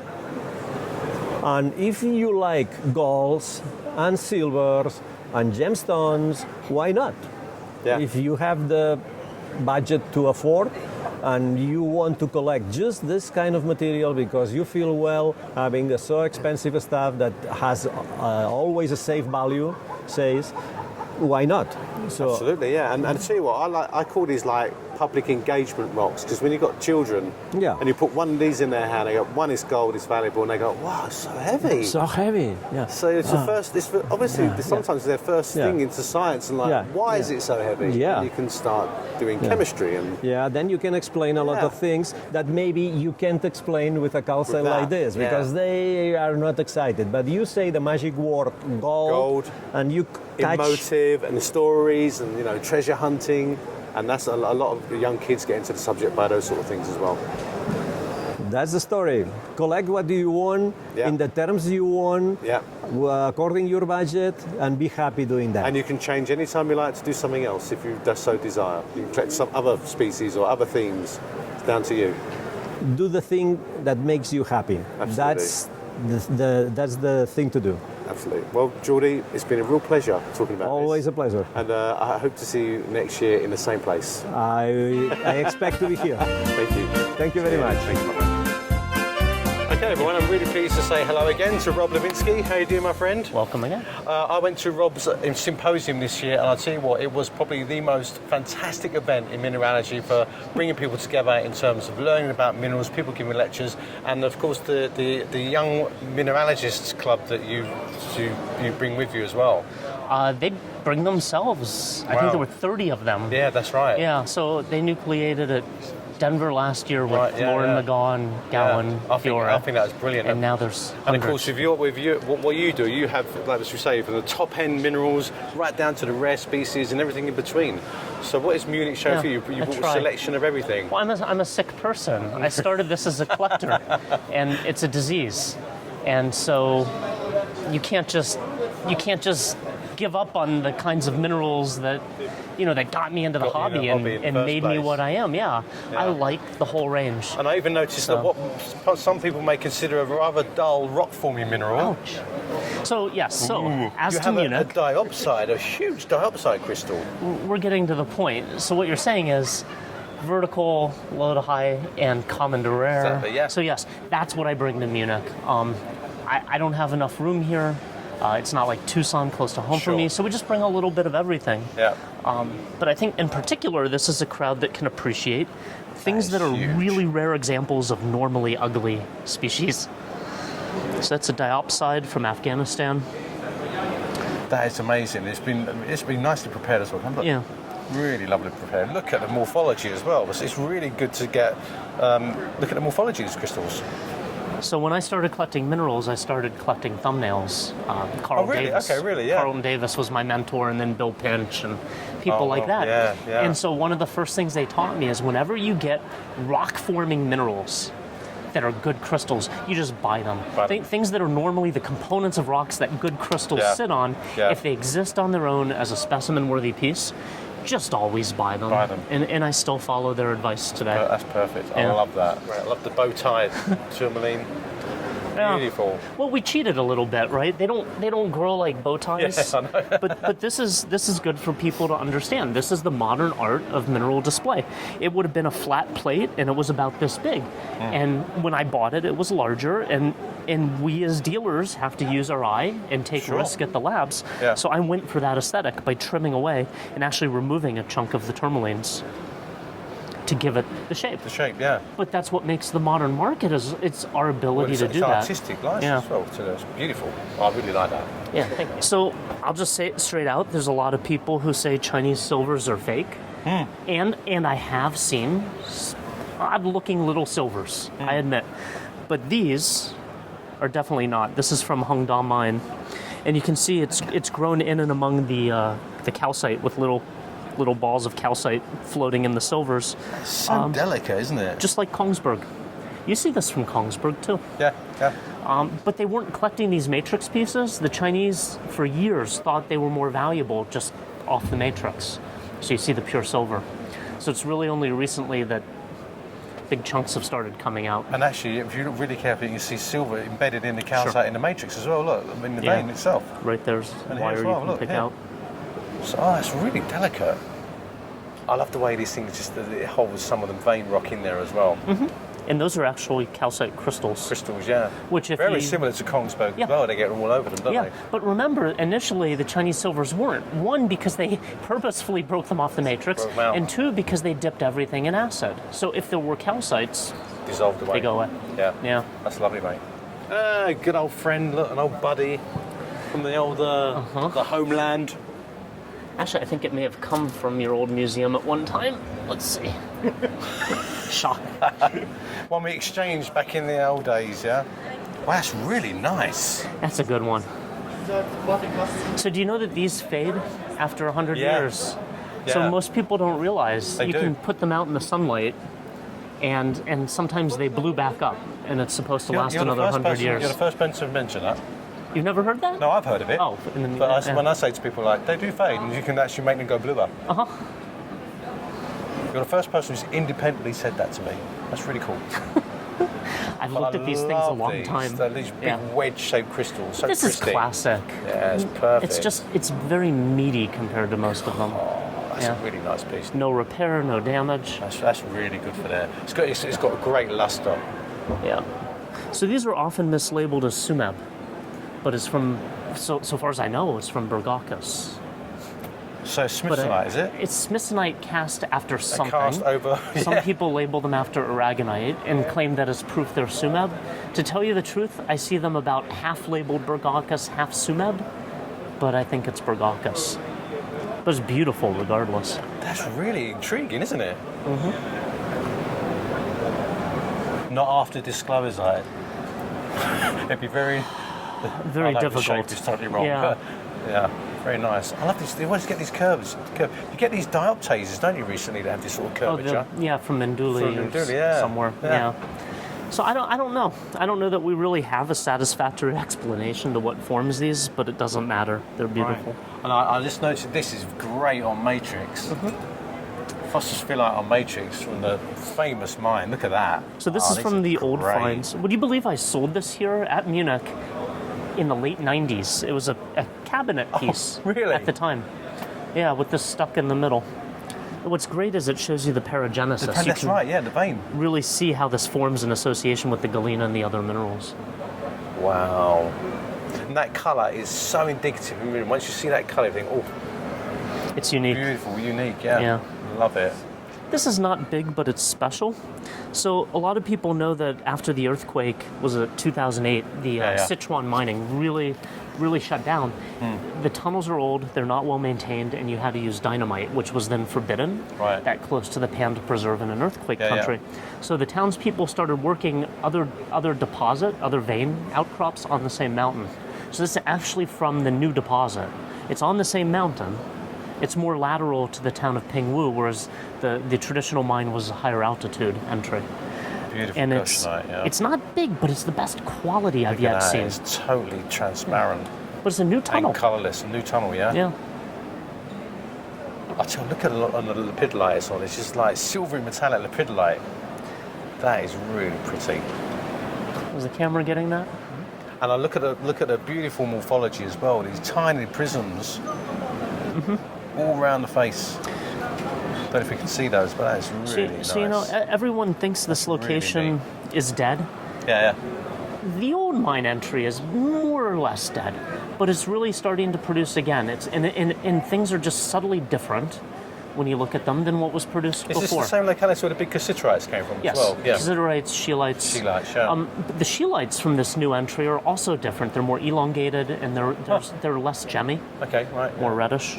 Yeah. Lovely, thank you. Yes. So everyone's familiar with all the talk of the show is the pink fluorites coming out of China. Who has them? They will turn up at Tucson. But just before the pink fluorites, they hit pyrrhotite. Wow. So this is from the mine number 5. And it's on fluorite. Yeah. Everyone confuses Huanggang as being one mine. It's actually 6 different mines.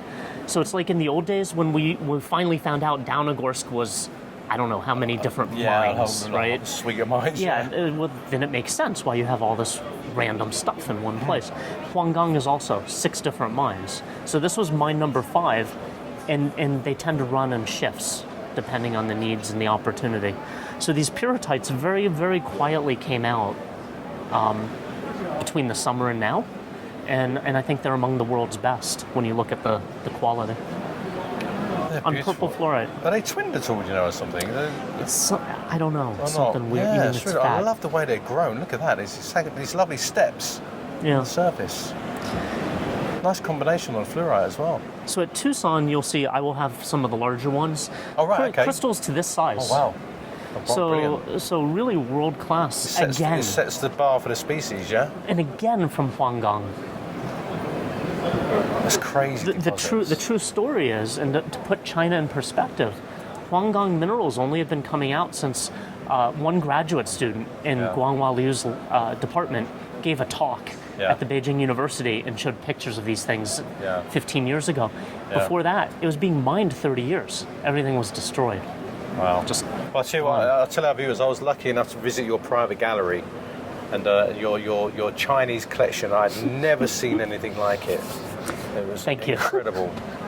So China's been fun, and for those who think it's too late to play the game, it's not. There's new things every year. Yeah. And in fact, if you want to end, I'll give you a preview of what's coming. Okay, let's go. Can we do that? Yeah, let's have a look.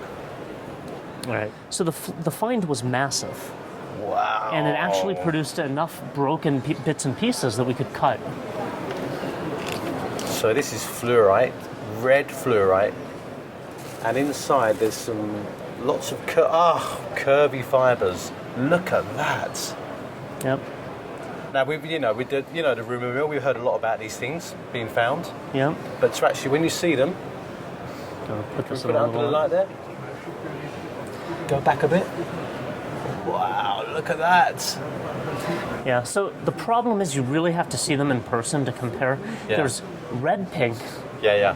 pink red, pink pink, pink white, and then there's the 1,000 pieces that are basically just white. White, yeah. But it's very subtle gradients that are obvious in person that aren't Right. obvious from the videos. Yeah. So myself and a few competitors all hopped on planes and we were in China chasing these things. Wow. But it dispersed so quickly from the mine site Right. that you had to go all over China to chase them down.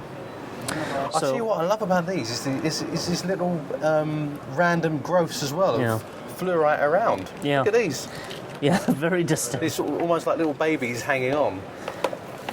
And the biggest ones have more than just babies hanging Sorry, on. yeah, take that. Yep. So this is the best I could carry on the plane at short notice. Oh boy. That is incredible. Is that color coming out? That is So incredible. this is what I call the red ones, but very few are truly red. Most of them are pink of some color. And this is literally from the mine, just washed in water, no oil, no lab, no nothing. Nothing. As it came out of the ground. As it came out of the ground. That is amazing. Yeah. I mean, in the past, the holy grail of fluorite was, of course, the Alpine reds. And then a few years ago, there came the Pakistan reds. Pinks. Manzala pinks. But now these, look at the colour. And actually, if you look really carefully, there's loads of fibres, bissolite fibres inside. Curving. There you go. Yeah. That's incredible. So depending on the light, you see more or less of the fibers. Yeah, sure. And again, all these random intergrowths, they're not twinned or anything. up It's in the just slide for you. it's almost just look at the colour. Yeah, it's shocking. So I actually have a video. This one here. I'll show you the video next. In the pocket, and it was a big open pocket. You could walk into it, and the pocket produced in total over 5,000 pieces. Although most of them were small. What happened is these fibers that are inside are so prevalent, and whatever geology made this pocket, that the whole pocket is lined in green quartz. That's like half the pocket is lined in green quartz, and there's this mat of bissolite over the quartz, and a lot of these fluorites are floaters, single floaters in the bissolite on the quartz. So what happened is when they started cleaning these or power brushing the quartz, all the singles popped off. They fell So off. the reason you have thousands of loose singles, So you got these single floating, almost floaters. in large part is because they popped It's like off this of one here, this one this here, nest. This shows the attachment. Attachment, yeah. Yeah. So the attachments are included with bissolite. Yeah. Yeah.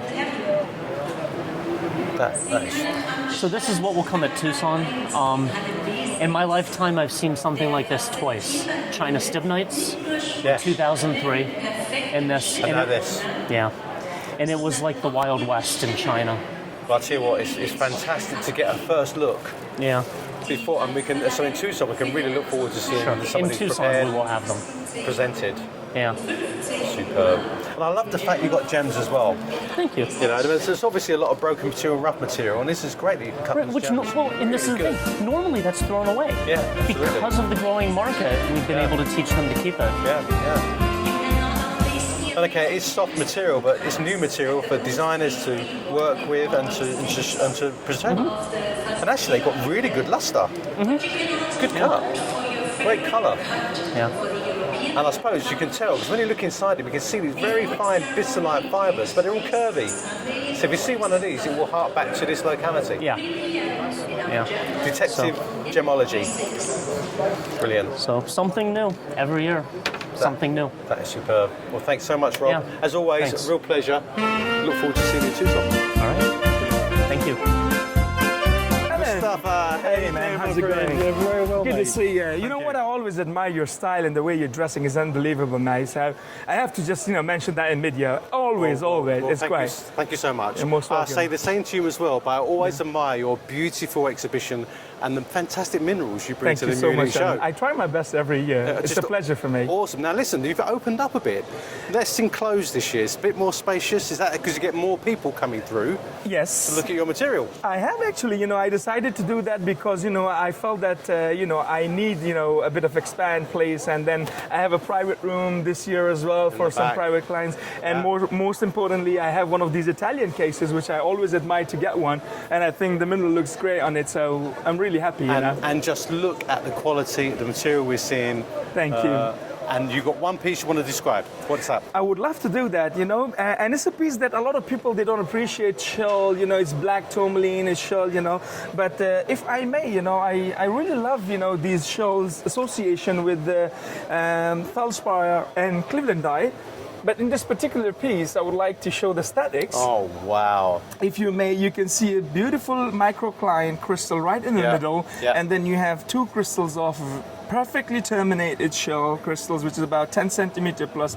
And I love about is this Clevelandite little quartz and topaz as well. Little topazes here as well, around the base. Yeah. I mean, the static for that is, that is super. Now, people talk about, the beauty of minerals, but really this is nature's art. Absolutely, it is. And I always appreciate the feldspars, the shells. You couldn't the believe that this formed naturally in the ground. It's such a beautiful aesthetic. To even take it out of the ground, that long, such a long crystals, and then when it's two crystals.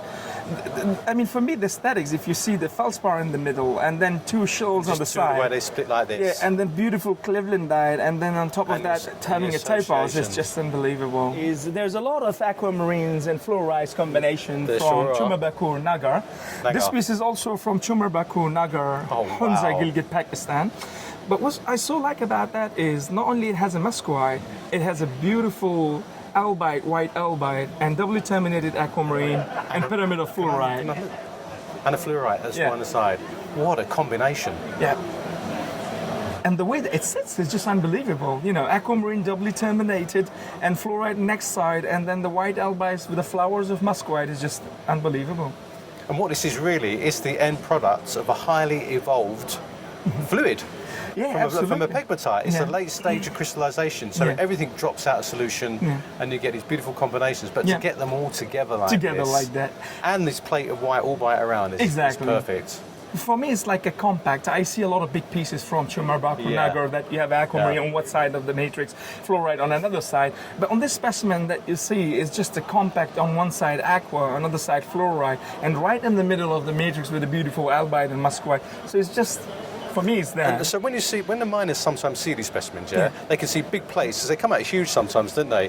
But it might be one small part of the specimen that you think in your mind, that makes a great piece. So we just prepare this perfectly as it is. Absolutely. And Alan, that we've been doing trimming and cleaning my brother for 20 years, and now I'm doing it for 10 years. Usually it doesn't come this way. When it comes from the mine, they are really big. But the good thing is I've learned from my brother, when you see a piece, immediately we go that, we can remove this side, we can remove that side, and this piece can turn out a really great one. Similar with this one, this was really big matrix, and the moment I saw the piece, I thought, what if it gets trimmed, and then we can, pull out a piece like this out of the big piece. I think looks great. So it's a blessing as well that, what the trimming can change the piece, Yeah, and I love the terminations as well. It's just, there's lots of little, what is called sidecars, they used to call them on the side, isn't it? Exactly. All growing together. Yeah.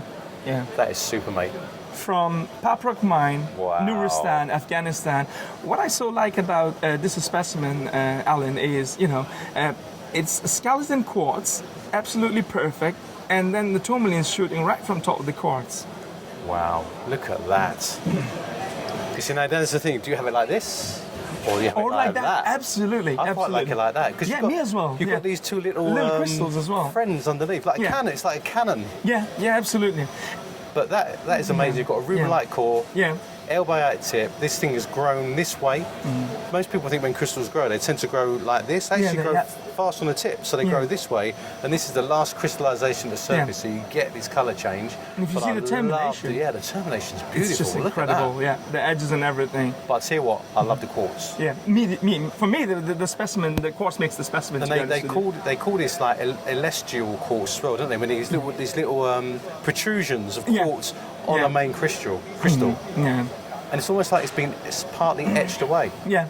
And for me, Alan, I think for in the mineral business, this is what I see. People have aquamarines, tourmalines, everything. But for me, the uniqueness is very important. It has to be a tourmaline specimen that people haven't seen. Like, for example, in this case, a skeleton quartz, window quartz. Yeah. Usually you get smoky quartz, but not very rarely skeleton quartz with a tourmaline. No. So, it's something totally different that a lot of people haven't seen in past. So, Such an aesthetic specimen. Thank you. Yeah. Oh, yes. There you go. Oh, What I so love about this one is the color and the little albite make the specimen for me. Just sits there like this. And look, I'll put it here. Look at that. Incredible. Look at the termination. Yeah, look at it. It's just incredible. Look at that complexity. Every edges you see, and you can go through the crystal. And the color on that is really unique. You have a yellowness with a green and pink. Yeah. The color is very bright. It's the best color you get from Papro. Again, it's a slight shift in chemistry as it's growing. The fluid, depleted, and then has a beautiful, and it's really transparent as well. Yeah, transparent and super great. Because I remember the old stuff a few years ago, stuff was much more translucent, wasn't it? Yeah. And more, you get ones that sort of, like flowers, they get bigger and bigger as you go up, they taper upwards. Yeah. But this reminds me of Brazil. Absolutely. Brazil. It's open color and transparent, and you can see the colors, the zoning inside, and this little albite also makes the specimen Just really sets the special whole thing with off. this color. It's incredible. Really incredible. Oh, that is mad. That is mad. Thank you, Alan. Talking about the size, Alan, some people, they like hand size, specimens, some thumbnail. But, for me, as long as it's aesthetic, if it's quality, I don't really care if it's big or small. So Okay. Are you ready for a large piece then, yeah? Go on then. Okay, great. Now, the piece I'm about to show is a spodumene, 5.2 kilo, a twin crystal from Darai Page, Nuristan, Afghanistan. What is so special about this piece, Alan, is not only this has a size, and not only it has a quality, but the great thing is it's perfect. Usually when the spodumines get larger, you always have, damage or ding or anywhere. But in this case, it's absolutely doubly terminated as well. If I may. And I would like to put a light and you can see the color. That is so beautiful. And the gemminess is just incredible. And look at the colour change as you come around here. And you do have sort of the twin feather plane. Look at it right here. It's got lovely feathering on the surface. Nobody can pick that up. What I love about spodumene is you get all these surface growth features that tell you about the morphology of the crystal. Sometimes the crystals do have these rather translucent edges, and then they get transparent from the front, and you can see the beautiful striations on the surface there. But you do have a plane here, don't you? And we pointed out this little ribbon going right the way through. I don't know if which is a really tiny spiral. Yeah, it's a spiral. Like Actually, helix that's that exactly goes all the way through that plane of the crystal as it's growing. God, it's getting heavier as you hold it, doesn't it? I know, it's just 5 kilo. What a colour. And the thickness, the color, I think for me what is so special is the perfection on this size to get on spodumene is just unbelievable. On the front when you see is a yellow and kind of like greenish, but when you turn it to the side it's purple. That's just so unique color. You can see it there. It's so unique, I think. And to get it perfect without the damage, I think it's an incredible specimen. That is really incredible. That is stunning. Yeah. Talking about the large and big pieces, Alan, I've showed you a 5 kilo of spodumene. Now you're going to see a 6 kilo of beauty from Tomik Rally, Sugar, Pakistan. What I so like about this one is everybody have seen a lot of quartz, Alan, with the flat, but this one is etched all around, and the termination and everything is just brilliant. Just look at that. Yeah. Just superb. Just absolutely brilliant. Usually, I love quartz, but, when I see something like that, the etching is just every single etching is gone through the crystal like a hole, and you don't see any damage. On the top is just pinpointed. There's a lot of research done about etching. Yeah. And what I find amazing is that, the crystal grows from the fluid, but if those fluid change, the crystal then can dissolve. Oh, wow. That's really good. Pressure change, temperature change, and suddenly I think that there's been millions of crystals that have dissolved through eons of time that we've never seen. But today we just captured this one in the process. Before it might have fully dissolved, there wasn't enough change in temperature or pressure or fluid. And also it's preferentially etched as well. So the termination's still not too bad. It's incredible. Or it might be late stage growth, but it's not too bad. But look at that. It's see-through, and to get it without a single ding or damage, it's just incredible how you can even pull out something like that from the mine. You know. Fascinating. Yeah, yeah. And of course, the etching tells you about the structure of the crystal inside as well. Yeah, yeah. And it's just, I think that's stunning. Yeah, just an incredible thing, you know. When it gets to the bigger size of this, but when it's a quality like this, I never mind, you know, owning things like that. There's actually a slight ghost in here. See this Yeah, big chlorite yeah. or something on the face that was there? Exactly, yeah. And this has grown over the top? Wow. Yeah. Super. Thank you very much. This is a beauty from Al-Churi mine, sugar, Pakistan. Axonite. Yeah, Axonite, but what I love about it is a doubly terminated adularia right on the front. Tiny little thing. Yeah. It's an incredibly quality piece. I love axonites because, you know, the classic locality is France, Bordeaux. Oh, yeah, absolutely, yeah. And it's a calcium, iron, magnesium, borosilicate. And it's triclinic. So when you look at these things, it's hard to sometimes look at the morphology, but it forms these bladed crystals, really sharp blades. Yeah. Highly And when lustrous. you turn it around at the back, you see a lot of crystals growing as well. Yeah. Right at the back as well. And they're often striated, see the striations on there. Perfect cleavage. But I love this little friend hanging on here. Oh, that's... And these are slightly small bistolites underneath. Bistolites, which is common that you get very small epidates as well. And I love the way it's just grown altogether. Yeah, and there's loads of these little plates stacked up together. Yeah. But the colour's very indicative. They're quite easy to identify because they do have this slight purplish hue to them. Yes, yeah. And this is one of the best ones I've seen. I think, to be honest with you, that's the best that I've seen from this locality because it's a cluster, and to get a cluster as good condition as this one, and it's this quality, you know, I think it's the best one I've seen for the cluster. See the colour, see that brownish colour? Yeah. And it's all round as well. Look at the back. All around. That's the perfect big crystals. Look, I don't know if you can pick up that purplish, reddish purple, but that's so indicative of axonite for me. Including these lovely inclusions that go through the parting. Brilliant. Oh. And he can just explain. How are you, my friend? You okay? Very well. Yeah. Oh my good grief. This is the one of the pieces that we love. Look at the question. I mean, that is incredible. The static, the quartz, and the quality. The quality of the piece. Yeah. Well, am I allowed to hold it? Sure. Of course. And how Look did you at feel when that. you were trimming this specimen? Because I can't do it. I don't know how he was feeling trimming this. To be honest, he is better than me now. Mustafa. Oh, it's good. Oh, look at that. I appreciate it. Brotherly love. Come on, brotherly love. I mean, when I was trimming before, he was standing on me and looking on the specimens. Right. And he had the eyes and he had everything. He picked everything. Well, I tell you what, it's the way this thing stands. It's got a lovely little friend there. It's like scaffolding. But look at these crystals, how thin they are. Yeah. And the way this thing's just presenting itself with these lovely, almost pale, very pale greenish quartz. Quartz, yeah. Crystals. You know, there's a lot of brucites on matrix, but what is so great about it, I'd like to mention the size of it. It's about 7 centimeter crystal because in the video photo it's very hard for people to realize how big the crystal is. Yeah. But not only 7 centimeter freestanding on matrix, the side crystal that makes it so special, but the most important I'd like to mention is the matrix, you know. Yeah. The matrix is the best that you can ever expect, the snow white albite matrix, and all the chlorine quartz around it just, you know, makes the specimen just absolutely a world-class I'll tell you specimen. what, this resets the bar for the species. Oh, absolutely. Yeah, you think of the famous material from the Alps, even from Great Britain.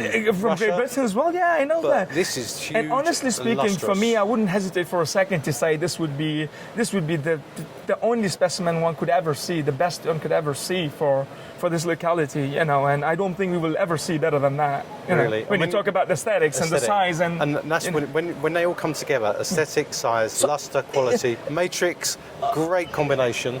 Thank you. And Honestly, it can't get Alan, you better. know, with your experience, I would like to ask you, do you see anything missing on the specimen when you talk about the perfect mineral specimen, you know, the quality, the size of the matrix, the quality of the matrix, the size? Well, considering the mineralogy I know that comes from here, no. Yeah. Thank you. If you want to talk fantasy, and maybe a blue spray of Euclays over the top. You know, that's a different thing. That's now a we're different getting too thing. far now, but seriously, You know, this is the best brookite I've ever seen. Yeah, thank you so much. Thank you. And I would like to just backlight a little bit. You can see the gemminess on the brookite is also it's incredible, you know. Look at that. Usually you get size, but they are not gemmy. But you know, to get this size and gemmy as well, I mean, honestly speaking, I can't explain. I don't have any more words to explain about this piece. And when you look at the front crystal, you can see, you know, when I first looked at this, I thought, is that broken? But it's not. No, it's loads of flat terminations of the Absolutely. crystals here. You can see them on the front. Yeah. Loads of plates just together. To call the specimen world class, Alan, you got to be like doing a lot of homework and thinking very seriously before you mention a specimen is a world class. But honestly speaking, if people don't agree with me, I wouldn't hesitate to call this a world class brookite specimen. I really wouldn't. And with it would be a prime piece in anybody's collection. Yeah, and with that, you have both made my day. Always a pleasure. You guys are great. Alan, thank you so much. As always a pleasure, my friend. Yeah, it's always a great pleasure seeing you, Brian. I'd like to thank you so much for the opportunity, as always. Thank you so much. Thank you. I'm really pleased this year's Munich Show. I'm with Crystal Doris. Yes. How are you doing? Hi, I'm Lovely doing to so see well. you. Lovely to see you as well. Now, we caught up many times before, but it's the first time your company has been in Munich. Is that right? Yes. We're so excited. I bet it's a big deal for us. It's taken a lot of work to get here and quite a few years of thinking about it and working towards it. So this is pretty much a dream come true for us. Now I know that you are a vastly experienced collecting family. Yes. And you spent a lot of your time digging up Colorado, and you find these wonderful things like these fantastic microclines, amazonites. It's absolutely amazing. She brought a selection with you. We sure did. We brought some pieces that we thought our European collectors would really appreciate. Yeah. I know a lot of collectors in Europe really like small cabinet-sized pieces. Right. They're also looking for a nice American classic, which is the Amazonite and Smoky Quartz combo. So we were really looking for good color, nice clarity on the Smoky Quartz, and a nice balance. Right. And I know that I've seen some videos of you collecting, and the enthusiasm you have and your family when you find a pocket is infectious. Yeah, so I suppose every time you see one of these specimens, you know exactly when it was found, who found it, how you felt. Yes. I mean, honestly, we say it so easily. It's like treasure hunting. Yeah. And there's no other way to explain that because it really is treasure hunting. We're looking at specimens that have never been seen before by anyone, and we're finding them. So it is infectious when you see them. If anybody comes to our claims and digs with us, they feel that same amount of ecstatic kind of energy that we put out as well. And I suppose it's amazing to actually see these things in situ. Yes. So there's hardly, many people see the specimens, but they never see how it actually comes out of the ground. Yes. That's what I find exciting as well. That is the best because for us, you see these beautiful Amazonite Smoky combos, a little bit of Clevelandite there, and you think, wow, those are really nice looking. And some people have given us a couple side eyes in the sense of why are they a little expensive?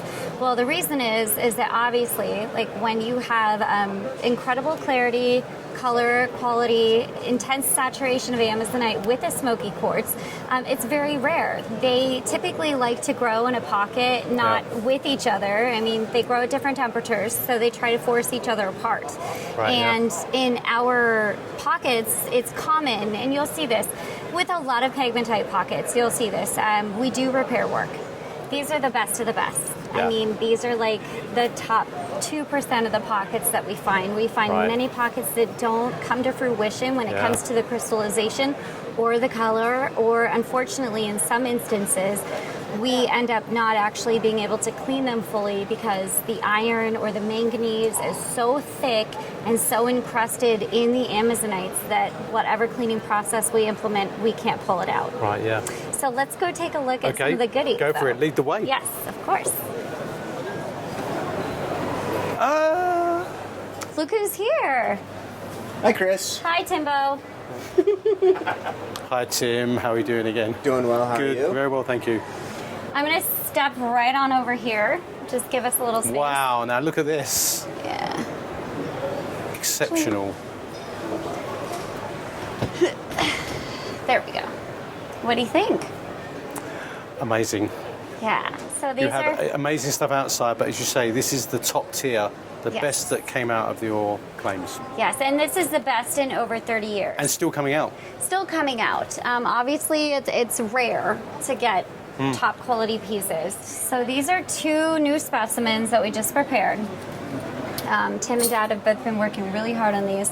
This one is from our Kestrel pocket, and it has a really predominant smoky on it. Interesting habit, though. Very, very interesting habit. Elongated, yeah? Uh-huh.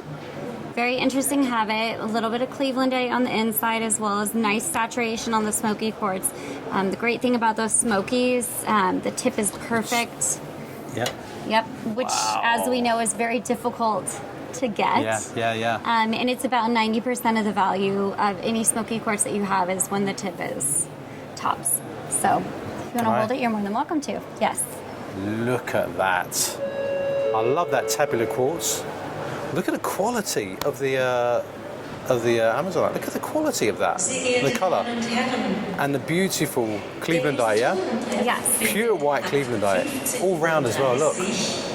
It's good from all sides. It's a really nice piece because it has a predominant face that shows forward. Shows right at you, yeah. It's going to take place at 3:30 p.m. It's so clean. Obviously, when they come out of the pocket, they look nothing like this, yeah? They're rather dirty. No, they're covered in iron or they're covered in manganese. And again, that cleaning process can be for us anywhere between, like, on the short side, 9 months, which is rare, or 18 months on the long side. Again, depending on how these specimens decide to clean up. This was found actually in 2007. Okay, right. 2007, but I had finalized the completion of the pocket, and I put this piece aside, not repaired, not restored, not cleaned. Wow. And I finally dug it out of storage and got it prepped for the show in time. So it's brilliant. It's one of those I kind of forgot about.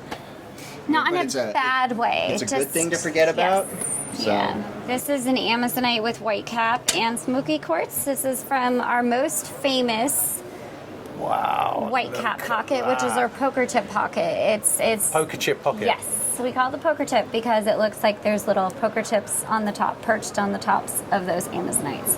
But as you can see, the contrast is just ridiculous. That is incredible. And the translucency of the quartz as well. And it's these tapering prisms, isn't it? Very indicative of your localities that you mine. Yes, very much so. The neat piece that I love, and I know this is silly, but keep turning it around. Should I go that way? Yes. I love that this piece is very displayable from all areas. All and sides. Look at those little white caps little right steps. there. It's like little stair steps. They just look fantastic. That is really great. I love the colour zoning as well. It just adds another dimension to it, doesn't it? It sure does. And Tim had been working on this for quite a while and just finished it, and it's just newly released here in Munich. Wow, that is superb. This is a show poster, isn't it? Yes. Our deposit is about 1 billion years old. Ancient. Yeah, it is. Ancient terrain. So these quartzes have a long time to saturate in radiation. Yeah. And the pegmatite and batholith themselves are pretty hot. Right. Background radiation is actually very high. Really? In the Pikes Peak batholith, it's higher than 99% of the world. Right. So you already have, radiation suppliers or background radiation that's pretty high. So you're going to get really dark quartz crystals like this one. That one, huge. Yeah. And while this one, obviously, your radiation is not as impacted from the side. So something here was blocking that area from getting saturated with the radiation to cause complete black. So this particular piece is an American Mineral Treasure Classic. It was featured in the 2008 American Mineral Treasures exhibit. At Tucson? That was at Tucson, wasn't it? Yeah. Yes. That was an awesome exhibition. It sure was. It was beautiful. Unforgettable. Yes. So again, this was in our quality. It was in our private collection, and we kept it there until this year. And I think it was a great choice to bring it just to showcase the variety that we have available in Colorado. What is interesting is there's a Manabok right here. Yes. There's a Manabok twin. Right, yeah. And prior to our main production at the mine, finding a specimen like this was exceedingly difficult and exceedingly rare. Yes. Hence why it was in the 08 case. Yeah. Now when you compare that with what we have on display here, arguably it's the same level as the top pieces, but it might not be the same level now thanks to our production. So I have one more piece that I'm going to show you here. Okay, thank you. Okay. This is a pretty unique piece. It's from our lightning pocket. Wow. And this Amazonite and smoky quartz combo. That sounds quite ominous. The lightning pocket. Pretty sure lightning. lightning. Hiding. There was lightning going on during that pocket. Wow. Lots of look it. At that. A huge plate. What's unique about this particular plate is we have two different twinning going on. We've got the Carlsbad here. Wow. And then we have a Manabach on the inside. Both very rare to get in Amazonite. You can obviously find them in microcline fairly often, but to have, you know, the two, that's really unusual. To have it's two, usually unusual to get twins anyway, but two on the same piece. Yes. To have the saturation, to have two on the same piece is very difficult. And then also these smokies, if you look at all of them, I think this is kind of more like a Tessin habit, and then we've got, you know, kind of more of our typical habit that we see in Colorado. The smokies tips are perfect. Yeah. Insane. What's also interesting is the Manabach. It's a great Manabach. It's on matrix. The Manabach for us is the most common of the Amazonite twins. Yeah. And for every, say, 1,000 Manabachs that I find, which are very rare to begin with, you will find one Carlsbad. And the fact that I have a Carlsbad on matrix right next to a Manabach it just raises adds the a bar. next dimension of rarity. Yeah. I might have to keep this piece. Go into that collection. Yes, it might. I might. I don't have one. I don't have that in our collection. I've never found that. A Carlsbad on matrix with the Manabach or Bovino. I've never found two twins on matrix before. I mean, different twins. It's brilliant because, you know, for our viewers, the Manabach twin is a contact twin, so they tend to be squat. But Carlsbad twin is interpenetrant, so as crystals are swapped around, you can see the almost like another re-entrant angle just here.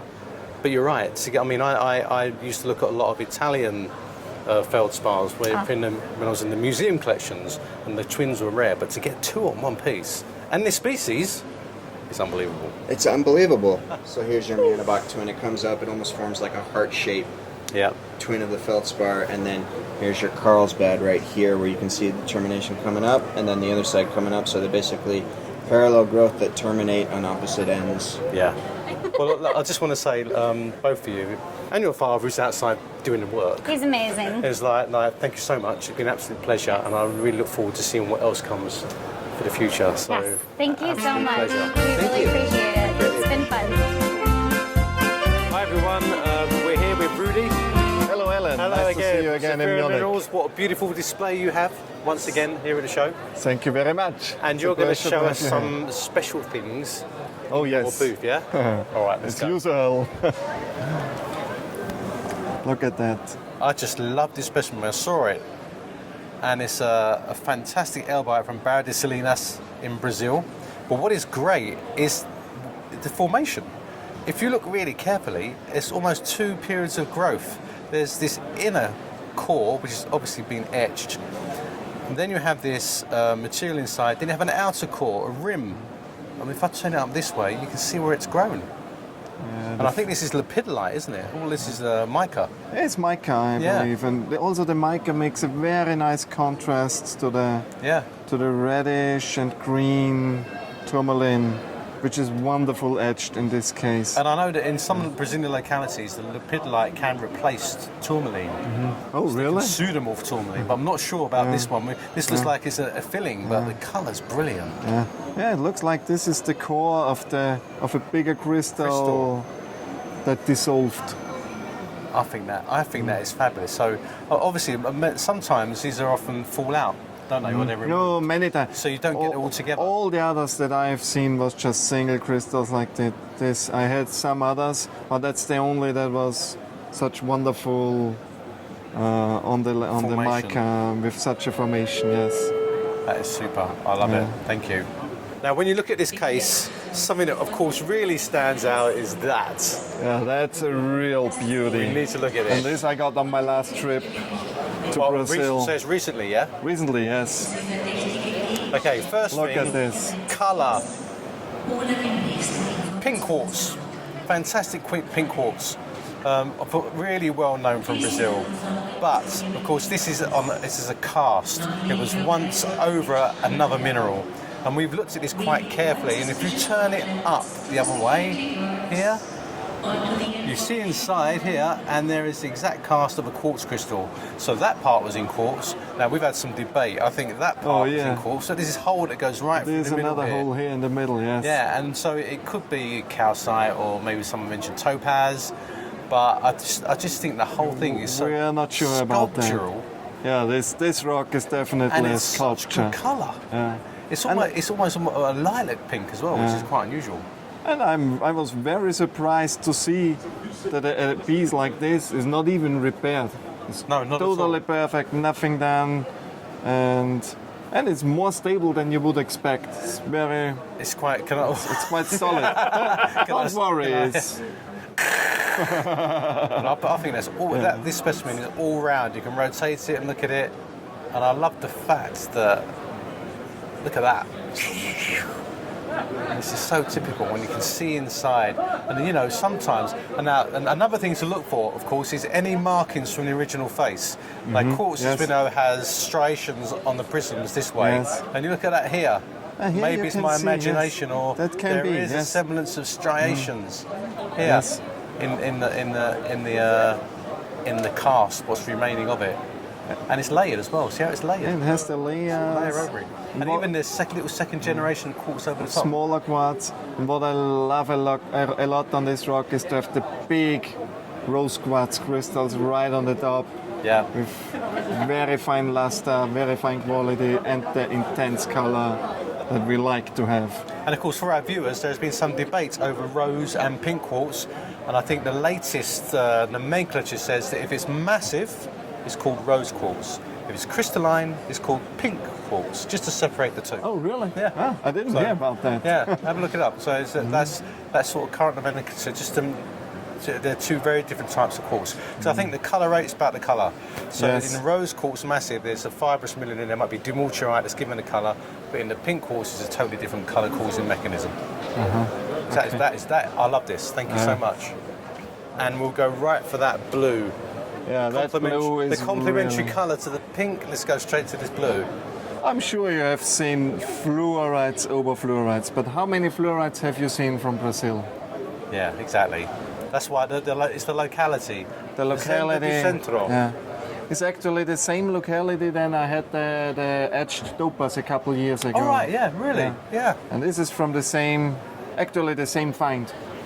But there was only less than a handful of fluorites. I love this. This quartz. What's all this in here? All this material? It's some amazonite, feldspar. Oh, it's feldspar, yeah? Yeah. Here and here, little. It's undergone a bit of etching as well, I think, hasn't it? These are slightly frosty cubes. I'll show you. Look at the colour. With some light. Now that, it's beautiful. It's ocean blue colour. Ocean blue colour. Wonderful blue. An ocean blue with a sky blue colour. Yeah. Really unusual. And they're nice, big, frosty cubes. Yeah. They've even got these lovely little growth features on the surface. Look, so I think it's been slightly etched at some point. Looks like, yeah. From the fluids that are in the cavity. I very much like the aesthetic of this piece. You have the contrast with the smoky, the amazonite. So the overall picture is very beautiful on this specimen. It tells a really like it a lot. Story, doesn't it? It tells a story. Yes. Yeah. Look at that. That's brilliant. Thank you so much for showing us that. Congratulations. It takes big efforts, but it is really fun to do. I enjoy my work a lot. Thank you for stopping by. Well, I'm really pleased to say we're now going to meet Diana Bruce. Hey. Lovely to see you. Lovely to see you. How are you? How are you? Good. Lovely, really good. Yes. Of course, Diana has the great thing of having a mine named after her in the UK. Now, you've been mining this now for some months, and you've got an amazing array of specimens now coming to market. We do. Well, we are very excited because the mine keeps on giving, and we not only produce the famous greens with the really, really gemmy, lustrous greens on the aragonite or calcite, we also have now found a new seam of yellow gem twins, which we are very excited to show, but at the moment they are still in the preparation. We are still exploring that cavity, so it will be a while before we can show that on the market. But we had a new find in our northern part of the Northern Flats, which is on the main seam of the Sutcliffe vein, which is the main vein of Diana Maria mine. Right. And they are purple and really exciting, large twin crystals, and we called it the Weardale Heather Pocket because in the autumn when we found it, so just 2 weeks ago, all the heather fields are nicely lined with the color purple. Right. But we should go outside in order to have a proper view of that So specimen. you have a specimen here? We have heather here. The actual name specimen called Heather of the, from the mine. Which Brilliant. is really such an exciting specimen. Okay, let's go and have a look. Okay. Okay, we've now come outside, and in this box is Heather. Heather had an exciting trip over here, being on a plane, visiting the pilots, and this is probably the best specimen that came out since the vein was discovered, the Sackler vein, and it is such an incredibly strong color. It will really be something else. Wow, look at this. And you can see these really, really lustrous, large, gemmy twins, and the purple is such a striking color. And this is what's so exciting about the mine, that we are not only producing those super gemmy, lustrous greens, now we have this purple, and the quality is really mind-blowing. It's amazing how the colour's changing as you mine. You don't know what you're going to get. Yes, it seems to keep on giving, and almost every cavity and every pocket zone we tap in, there is a variation in colour or combinations, and this makes this project even more exciting. Sure. And the sheer quality and size of that's some of the best fluorite that's ever come out of Northern England. Well, I tell you what, you've got some fantastic greens coming out. I've seen them there, spectacular. Yeah. But this just adds another dimension. But that one mine is able to produce several colours and combinations. It's just the fluid fantastic. Chemistry in that vein, it's really rare earth elements or whole colour sensors, and all together. Yes, the there rare must be earths some strange geochemistry super going crazy. for those limestones. Yes. Plus, also the exciting part of it is as well that some of the specimens or some of the fluorides are in hydros. So, really? Right, yeah. So some of the super gemmy crystals have little bubbles and fluid inclusions in there. Yeah. Well, that's brilliant. Thank you so much, Jenna, for showing. Well, thank you for taking the time to visit us. Yeah, brilliant. Look forward to seeing more. Yes, of course. Thank you. Great. So, Dan, great to see you again here at Munich 2019. I just came around to your showcases, and immediately, once we ushered a few people away, I noticed these amazing galenas. They're strange, aren't they? Very strange. They're absolutely incredible. Some of them look like elongated copper twins, and some of them don't. Some of them are all curved. So these are from Viburnum Trend. This is Viburnum Trend. They came out in this pocket was late July this year. Right. Yeah. And they're actually curved and bent galena crystals. Yes, yeah. And they're floaters. Yes. Doubly terminated. Mm-hmm. And how did they actually occur? Do you know how they occurred in the mine? We're not sure. I mean, there's some kind of twinning going on, obviously. I think, and outside of that, I have no idea. We were thinking about sending some off, and somebody wanted to study them and maybe try to come up with a mechanism for this. But I mean, some of the ones, when they start bending and making these S's and stuff, are well, that's really unusual, because when you see these things, you usually get crystals that grow together to form groups. Yeah. But to have this actual bend, there's relatively few minerals that occur as bend. I think a gypsum, I think a stibnite. Yeah. But these are absolutely But you don't amazing. think of galena. No, and you look at some of them, they almost have that sort of melted appearance on some of the crystal faces, similar to the Eastern European galenas that came out a few years ago. Yep. But they are absolutely fantastic. There's a little bit of a pyrite coating on some that gives the iridescence when you look close. I'm sure it's a little micropyrite, Wow, they're absolutely incredible. These got up to about 8 or 9, 10 centimeters, the longest ones. Wow. And it's also amazing because it's so brittle that they don't break, That's right.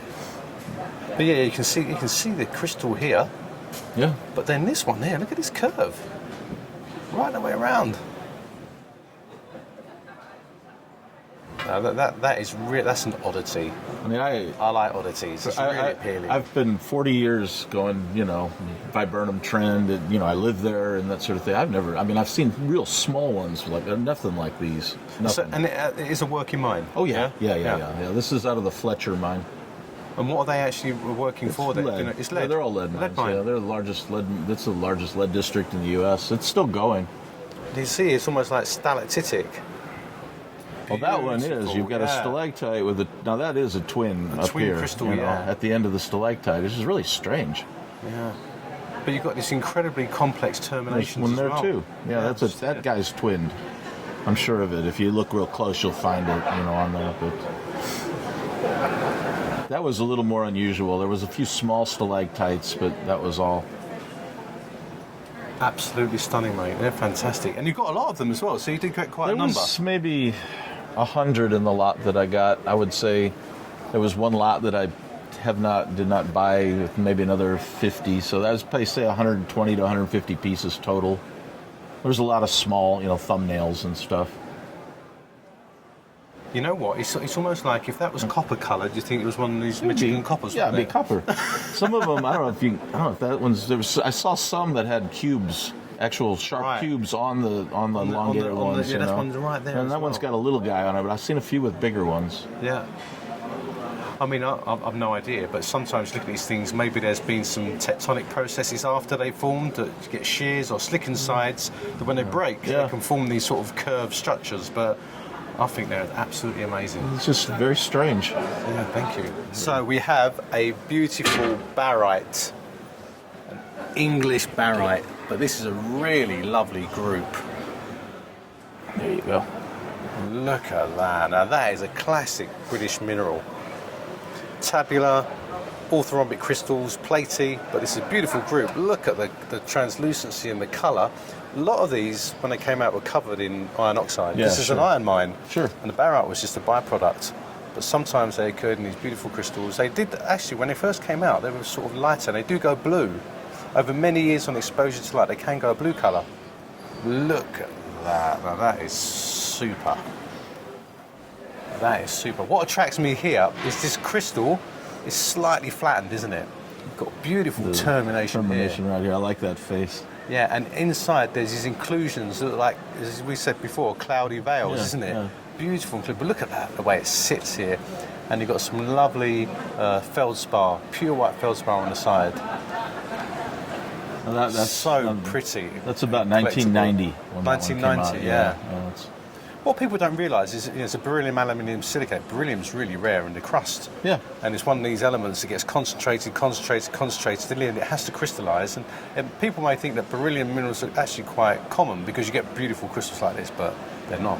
Yeah. It's essence. Yeah. They're an evolution of pegmatites. But I love the back as well. Look at that. Brilliant, mate. Okay. Well, it's been a pleasure. We'll see you soon. Okay. What I love about the Munich Show is the people you bump into. Now, I've been a great admirer of this man, but he doesn't know it yet. So this is Laszlo, Alan Hart. Nice to meet you, Alan. Nice to meet you. Now, as many of you know, I've had quite an active Instagram account, and I look at other people's account, and every now and then a stunning photograph would appear in my Instagram account where I think, who took this? The quality of photography was outstanding, and it was signed, but I didn't know who was responsible for this fine mineral photography. It turns out to be this man, Laszlo. So, thank you very much. I follow you, and I think that what you do is absolutely incredible. So tell me a bit about yourself. Well, actually, I'm a geologist. I'm an exploration geologist working in the exploration business. Okay. And the photography started as a hobby, and it became a bit more serious by photographing minerals. I was a mineral collector because my grandfather was a miner in Hungary. That time we had mines all around in Hungary. Right. And he collected minerals. So I grew up in front of his cabinets. Probably my first word instead of dad or mom was pirate, something like that. So yeah, I grew up in front of his cabinets. Yeah. So I started to love minerals since I know my mind, yes. Yeah. And I decided to photograph them because before that I shoot landscape, portrait, animals. Right. And then I saw some mineral photos online. Good. From, big names. Yeah. And I decided, why not, should I try? Yeah. And I did. Well, I'm glad you did, because I'll tell you what I find with your specimens. I mean, when I do my videos and things, I'm always looking for colour, sharpness, translucency, features. I'm trying to get surface features, also some of the internal structures you show in your photographs, all in one. They're just incredible. The quality is unbelievable. I know it comes down to the specimen, but I think it's an art to try and get that represented on film. And I know there's many others around that saying, like, who is this guy? That's right. It's all about art. Yeah. So it's like everything together, like the lighting, the setup, the post process. It's one big massive art. It's Exactly, great. yeah. Well, I'll tell you what, I'll just congratulate you. Long may you prosper, and I'll look forward to seeing all your other pictures, and I think you're going to go a long way. Thank I think you're going to go a long way. Thank you. What's his space? Fine Mineral Photography. Thank you very much. Brilliant. Thanks so much, Laszlo. Really appreciate to meet you and for that. Look forward to chatting more about it. Yes, thank you very much. Bye-bye. Hello, we're in A5 at the Munich Show, and it's great to meet an old regular now is Patrick. Nice to meet you. Nice to meet you. Patrick is a collector, but also a professional strahler and collector. So he's the man that goes into the mountains every year to collect some of the finest alpine minerals known to us today. Now, of course, the Munich Show, as I said many times, is famous for its alpine specimens that are seen here because the mountains are basically just down the road, and so it's highly collectible and it's a highly big feature of European mineralogy. Are these specimens. So Patrick, this is a closed display. We're going to walk through, see some of your favourite things, and talk to us about them. Yeah. Maybe let's begin right here. Right. Okay.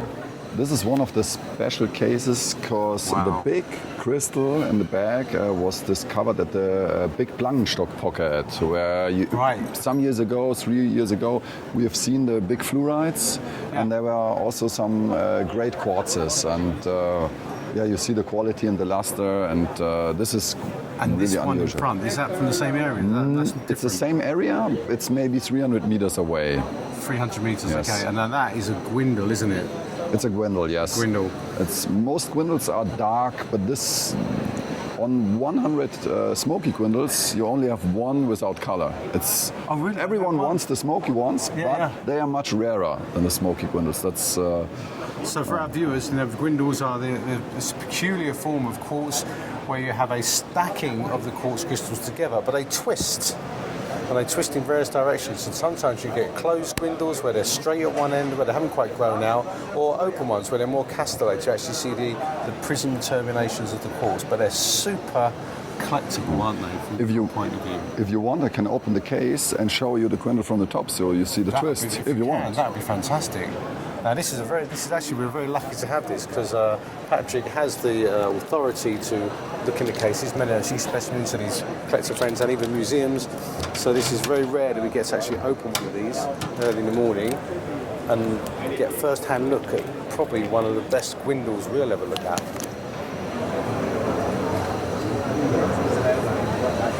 Wow, look at that. So you see the stacking a little bit. So you can see why the ancients thought this rock crystal was ice turned to stone, solid stone. Can I hold it? Yes, for sure. And you can see there the slight curvature of the quartzes. And of course, once they come together, they form these really beautiful plates. And even in the here, I'm getting some really nice thin film interference from inclusions to get some rainbow effects. But also, to have them on matrix is pretty rare as well, isn't it? That's always very collectible. Very special, rare moment when you are allowed to collect something like this. And I suppose as a strahler, your dream is to break into a cavity. Of course. Do a little bit of cleaning and suddenly think, there's one there. This year we had a lot of snow in the winter and a lot of avalanches, so all our good spots were covered with snow and ice, and we were walking around maybe 1 or 2 months, find nothing, absolutely nothing, not worth 100 euros for 2 months of work in the mountains. Wow. But in the end, you're lucky. But as a professional, you must get a bit like, we need to find something. So definitely. Sometimes you're really under pressure. So where else can we go and have a look at? Maybe. Wow. The Koscheller's collection is definitely one of the best private collections in Switzerland. There were 3 generations of crystal hunters, and they never sold the best pieces. This is quite special because 100 years ago, most people were very poor in Switzerland. They need to sell their good specimens. Right. But this family had the big luck that they kept most of the good pieces. This is a whole case of smoky gwindles. So you can see the form there. This is the sort of the closed form, the twist in there. Another one on matrix here. And the twist is really extreme of this one. Here you really see what a gwindle is. Are you allowed to open these cases? If you want, for sure. Wow. To me, that's an absolute classic, isn't it? So you can see here that complete twist. And absolutely no treatment. No treatment? No treatment, nothing. Only cleaned with toothbrush and water. That's all. Okay, because of course we see it these days. Things when they come out of the ground are really highly cleaned, aren't they, to remove any trace of mineral apart from the one you're interested in. So the fact that these have only just been water cleaned, yeah, and they still look so fantastic. So they have been through a lab, but they haven't. And look at this fantastic piece here. This is a giant, and it's on matrix. So this would have been in a cavity. Yes, this was in cavity in 1990, I think. Wow. Okay. And of course, a lot of alpine collectors know the Wildhof. I think it's the most. It's very famous, yeah. Yes, it's very famous.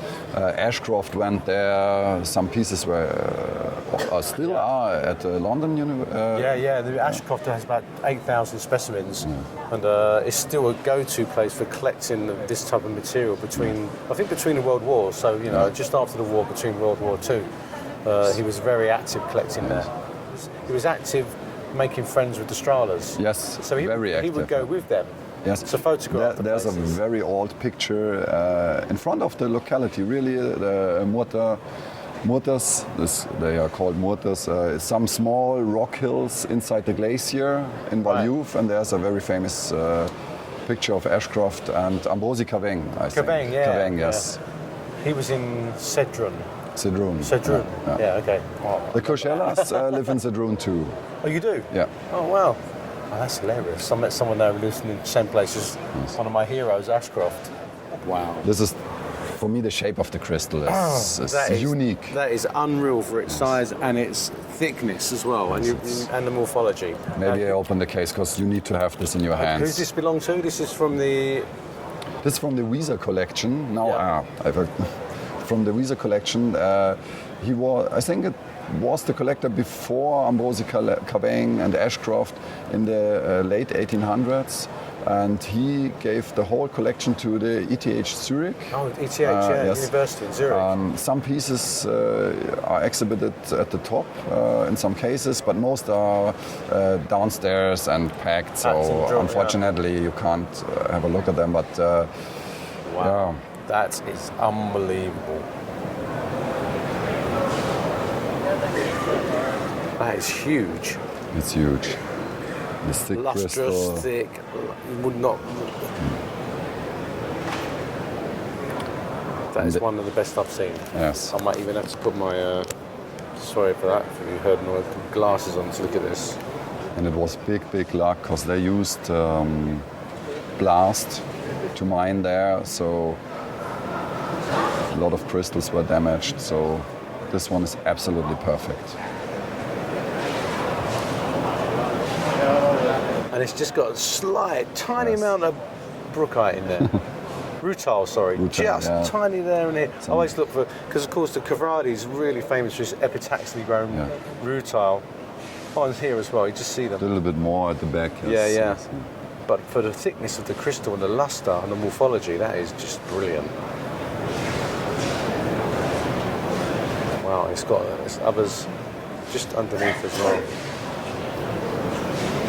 Look at the lovely, I don't know if you can put out the growth features on these faces. Wow.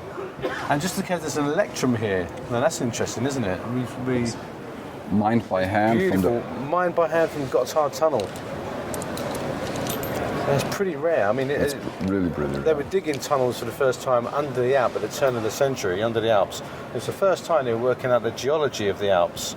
You know, from within the mountains, so they can work out the structure. And they encountered, I presume, a load of pocket zones and fault zones every now and then, enrichments that produced amazing things. I love the label, perfect. 495 to 500 meters south of the portal, yeah? So it's quite a way in. This is special. At the Weezer collection, you have he wrote a book 2 times by his hand, and every piece is noted. You have the price, the year when he bought it, the year when it was found, all the location. This is quite rare because over the last 100 years, collection were changing. Brilliant. Look at this hematite rose. That's another feature of the Alpine. You get these rose growth forms. That is easily the largest I've ever seen. Definitely. And this one, the luster at the edges makes it so special because most of them are dull, and this is my favorite piece of the whole exhibition. Really? Yeah. And I think it is the best piece in the whole exhibition because. Are we allowed to look at it? Yes. Yeah. Thank you. It's interesting how heavy it is. Oh yeah! Wow! Look at this. It's luster. You're right. A mirror luster. And attached to a little matrix. There you go. Just look at that. I've seen Brazilian material like this, but it's not as lustrous. Look at that. Yeah, for me, we were so happy that ETH allowed us to show this piece in Munich, because that's a big honor for us and for the Munich show too, because if it breaks, you never can bring it back. Thank you for that, Patrick. Yeah, thank you for that. Put my other hand on it. But look at the plates all together, stacked up. And I love the way they do form these rose shapes. There's a lot of crystallography going on here, but for its size and luster, I've never seen better. It's quite. I don't want to put it down. It's one of those things you want to take away, isn't it? Yes, I have it in my collection. Definitely. And it's unclean. You have some clay inside, and so that's just in special. here, If you would clean it. Yeah. Oh yeah, I love that about museums. Also, they don't go over the top. So there's still remnant clay in the interstices inside these crystals that many might want to clean off. But I think it just gives it a natural look.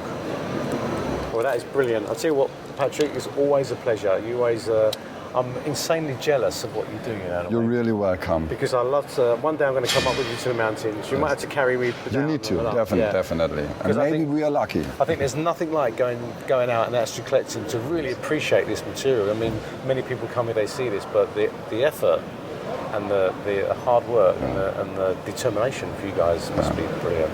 But the great thing is that on every day you can find the specimen of your dreams, or nothing. Or nothing, yeah. So it's a treasure hunt, yeah. Yes. Yeah. But it's. Okay, mate. Brilliant. Thank you so much. Good luck next year. Thank you. Hope to see you next year. Bye. Well, here we are in Hall B6. This is a major part of the Munich show, and that is we are in Gemworld, Munich. Now, this started a few years ago. Obviously, it's a mineral show, but recently, over the last decade or so, the Gemworld has become bigger and bigger until it is now an absolutely go-to place for gemology in Europe. Now, I've been to many gem shows around the world, and one of the major features of those shows is the sheer opulence of what you're stepping into. So here we have a lovely red carpet, everything is pristine, but also what the contents of what you see are gems. Of course, gems are the purest of minerals. They're renowned for their durability and their rarity and their ability to cut them. But one feature about this show is that many other shows are dominated by diamonds, rubies, sapphires, but here you have a whole range of gemstones, from large to small, the whole range of gem species. And of course, as we're near to Ida Oberstein, the gem carving world, the gem centre of the world, we see a lot more artistic use of material. So there's sculptures, there's carvings, there's things to use in everyday use. And if we just walk down, you can see the type of material we have. Large, huge gemstones, pearls. We also have the stands look very opulent and beautiful. Look at Christ jewellery, these wonderful showcases to just draw you in. Of course, as I go forward, suddenly there's a lot more jewellery, there's a lot more artistic wear.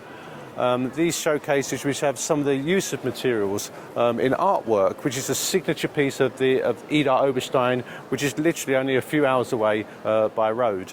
And of course, once you get to the centre, you always have a major meeting point, and that's the coffee table. Now, I love what they've done here. It's very open.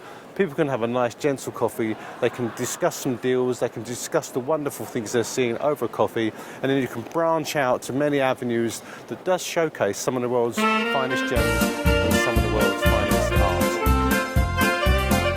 Hello, well, once again we're in Gemworld in Munich. And would you believe it? You never know who you're going to bump into. But I bumped into my old friend Helen Molesworth, who's the Managing Director of the Gobelin Academy. Now, we bump into each other all around the world, and it's the first time you've come to the Munich Show. Yeah, it is. I'm really excited to be here. Yeah, so why did you come to the Munich Show then? So Gobelin Academy have had lectures here, so it's the first time we've actually done German lectures, German courses. Wow. So it's quite exciting for us to be in Germany at a great show, having our courses here, so it's wonderful for us. That's brilliant, and of course, as we discussed earlier, it's a great place to meet people. Oh yeah, well, So bumping into you is wonderful. Come around the world and you chat and you look at the environment we work and live in. Yeah. But what do you think of the actual content here in terms of the gemology and the arts you see? I like this show. I mean, it's the first time, so I'm getting a feel for it. But I love it because you're able to walk through halls where you can go from buckets of pyrite to the most beautiful gem carvings in the world. So we're saying, you know, I can see big Ceylon sapphires, no heat, and I can pick up bits of fluorite that I can be giving away for Christmas presents, you know? So it's a bit of everything. I'm loving it. And that variety you don't get in a lot of other shows because they might have a very limited audience. And here, there's something for everybody. Yeah, that's what I agree with you, because sometimes we get used to seeing like diamonds, rubies, sapphire, but when you walk around here, you see huge aquamarines, huge topazes, then you see a multitude of rock-forming minerals being carved into the most wonderful artistic objects. Well, I think that's the other thing I like about this show is that it's mineral and gems. Yeah. And quite often in the gem world, we get very insular with just big gemstones. Yeah. And to actually be able to see the minerals, where they're coming from, the guys that are carving the big gems with an understanding of the geology, the exhibitions that are on around here as well. I like the mix of the two because it's a proper appreciation of our industry. And what made me smile really, as we walked down here, there's all these fantastic flashy gems, but you said, oh look, that's my favourite thing in the show. Yeah. And there was a carved tourmaline slice. Oh, it's so beautiful. There's a carved tourmaline slice that is, it's like paper thin, and it's got all these colours in it. It's got the blues and the pinks and the greens and yellows, and it's been put back together. It's been stabilised like it's an art craft museum piece. Yeah. And it's one of the most beautiful gems I've ever seen. Yeah, absolutely. So it just goes to show you, this show, you know, even the most hardened industry stalwarts find something interesting to see when they're here. Definitely. So with that, Helen, pleasure. See you in Tucson, most certainly. In Tucson, Look forward to it, where I'll be speaking, so please come you're to my speaking talk. there? I am, yeah. Right, plug for Helen. She's going to talk about the AGTA, I think. Is that right? AGTA, exactly. Hello again, and one of the highlights, of course, when it comes to Munich is meeting great old friends, and I love to say, Patrick Dreyer, great to see you again. Great to see you. How are you? Good, I'm doing well. Really Fine. good, really good. Fifth generation master carver out of Ida Oberstein, of course, famous for his fantastic carvings that he does. He's a real expert, and I looked in his cases and saw the wonderful things, but this really caught my eye, Patrick, these two things here. Would you like us to take us through this? Yes, let's have the evolution of this elephant. Let's have a closer look. Okay, well, yeah, brilliant. So I decided to make a new a naturalistic young elephant, a running one. So the best perfect material for this is for sure a grey agate from Brazil. One of the first steps when you make the design is to preform the animal out of the block of stone. And so I preform the stone, which you see here, very nice. You can expect the ears, the head, the tail. Yeah. And sometimes it happens, especially in untranslucent stone, that there comes mistake on the surface. And you have to stop working on it because you cannot fix this problem. So in this case, you see here at the shoulder of the elephant, there's a hole inside. So you see I hit the hole when you preform it, and it goes really deep in. The completely leg is hollow. And the hole is really in a very bad position because it's at the elephant's shoulder. So on the shoulder is a fixed point of an animal. Yeah. I cannot fix it. Yeah. If it would be down the legs, like here, I could be down the legs a little bit forward or back. Yeah. But with the shoulder, it's really fixed, and I cannot move it. And it's actually a tiny little cavity lined with tiny druzy crystals, isn't it? It's just It's in the typical. rock. You would never know it's there. No. And you don't see it then when you open it. Does this ever happen often when you come to the rough material? Not often, but maybe each 20th piece of for agate, you hit it. And when you see something like this that is a preform, it gives me an idea as well that how you do it. Because often when you look at the end product, you think, how did you start this thing? And that is really incredible. It's pretty cool, isn't it? But the proportions are there, you know what you're going to get, and then you work and hone it down into the finished product. Yeah. But in this step with the hole, I need immediately to stop working because it makes no sense. Yeah. Nobody wants to have a damaged animal carving, and also I cannot fix it. Yeah. So instead of throwing it out of the windows, because I was a little bit angry, I thought maybe I keep it to, as you told, to show people how it starts. Piece. Yes. Yeah. Wow. Then I started after this. For sure, I started a new one. Wow! Look at that. And you see, it has no holes, no damages. It's the same piece of agate. Absolutely superb, and it's perfectly proportioned. Yes, that's what we always take care so the animal look lifelike. We often see some of the, dare I say, cheaper carvings where you look at them, they're just not quite right. The legs are too thick, you know, and the material's not really utilised. And interesting is, even if people have not a lot of education about animals, they know immediately that's wrong. It's wrong, you can see that. They can see it because you grow up with the animals. Yeah. Can I hold it? Sure, for sure.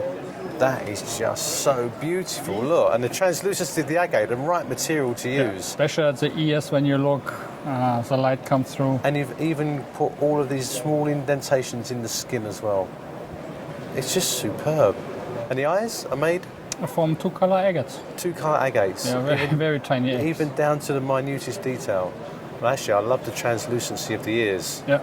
When you look forward. And you see, the ears get more light. Because the agate is more thinner, and the body and the head is more grey. Well, it's great, yeah, grey. Brilliant, mate. Let me hand that carefully back to you. And always I look that it's not like a static animal. You always try, if it's possible, like anything movement in it. Yeah. My idea was only to show it, to show people like you how it's happened. But Friday morning, one customer comes, he wants to buy the elephant. I said, what's with this one? I said, nothing. Why? I want to have it too. So both of them? He bought both. Bought both of them? Yeah. Because he likes the idea. Yes, he likes the idea. There you go. That's brilliant. Yeah. That's how about the elephant. So that just shows me also they're buying the end product, but also the artistry, the artist's work, because they can tell a story through both things about and the also they can explain to their visitors how it's done. How it's done. Yeah. That's fantastic. For sure, that was only the value of the stone, so 100 euros, not a big deal. Yeah. It was more or less a gift to him. Yes, take it. Yeah. Well, Patrick, as ever, mate, great Thank pleasure. You. See nice you soon. Look forward to your next works as well. Okay. Thank you.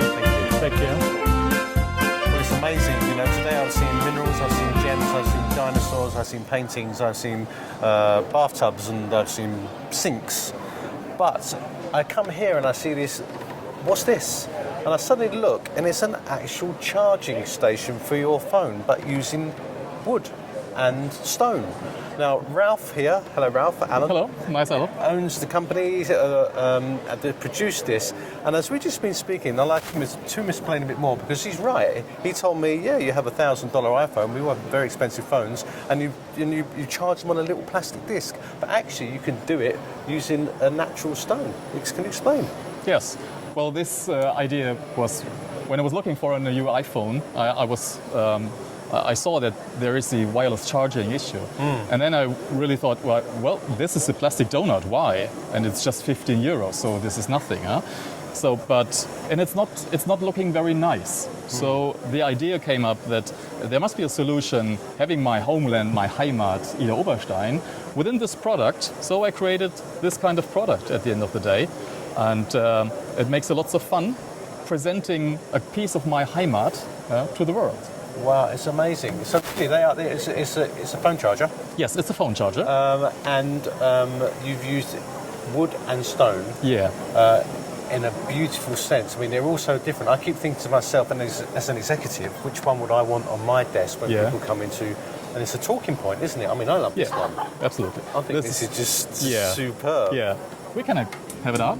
So this is a piece of landscape jasper. Landscape jasper, yeah. Yeah, and it's... the wood is Ziricote, which is a very heavy wood.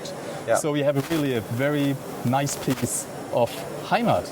Well, the wood, unfortunately, is not from my Heimat, from Ida Oberstein. That would be more oak or beech, but usually it works, huh? It's very incredible. nice. Just lay it on. Yeah. I think, you know what? I really think this is such an innovative product.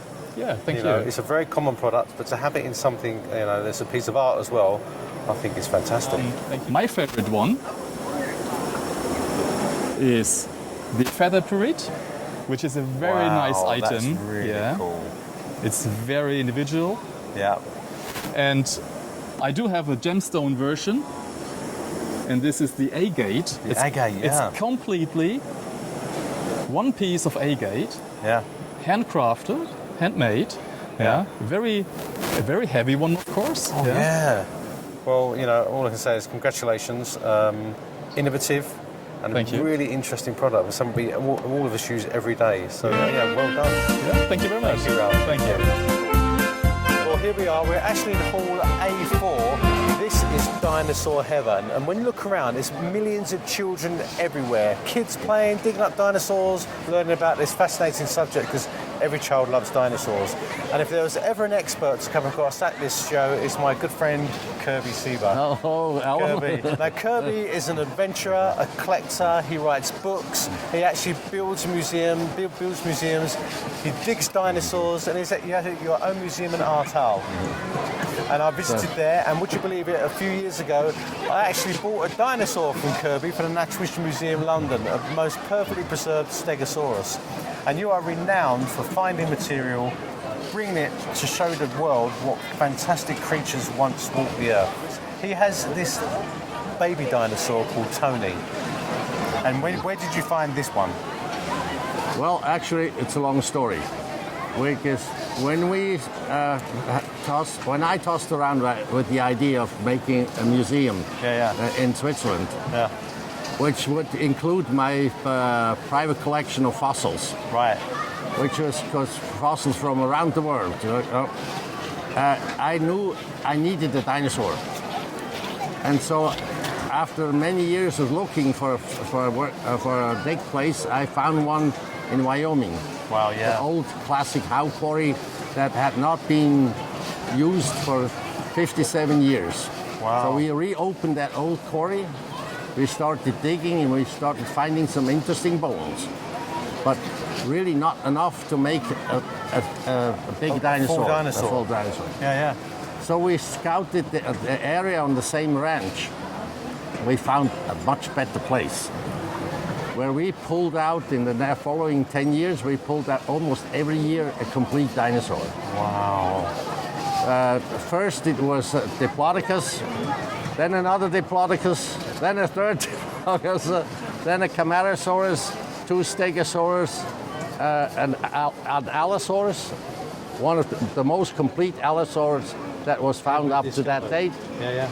And a little off on the side, we found one that was absolutely unique. It's a sauropod baby we call Tony. A baby sauropod? Baby sauropod. You know, the long-necked dinosaur, the ones that have really huge neck, and the long neck that generally 15, 20, 30, even 30 meters long. And we found a baby that is just a meter 50 or 2 meters long. So it was eventually determined it must have died when it was still very young. Very young. Very young, maybe a year or a year and a half old. And it's the only one in the world of its age group. Right. We have from sauropod dinosaurs, we have babies that just freshly crawled out of the egg. Yeah. And then a huge gap. We don't have anything under 4.5, 5 meters. Wow. And kind of Tony fills that gap. Fills that hole. And so scientifically it's a highly important piece. Right, and of course you own the piece and you've brought it to the show today. Yes. And it's in here. Yeah, let's go and have a look at it. It's very busy. And there it is. So this is it? This is it. And it's left in the exact position we found it. Right, okay. So none of the bones are arranged except for the skull. We didn't find the skull, even though we looked and looked and looked. Oh, so it was. And we looked all the surrounding rock. Skull was missing. That is unfortunate because the skull would have given us a lot of clue of what kind of dinosaur we or adult sauropod we would have here, because we know from other sauropod finds that we have from this area that there's at least 4 or 5 different long-necked dinosaurs that could possibly be his parents. One could be, yeah. Yeah. And do we have any idea how old this juvenile will be when it died? It must have been between 12 and 18 months 12 and 18 months old. The University of Bonn has a special team who is interested in identifying the individual age of dinosaurs. And they actually tested numerous of our finds for the age.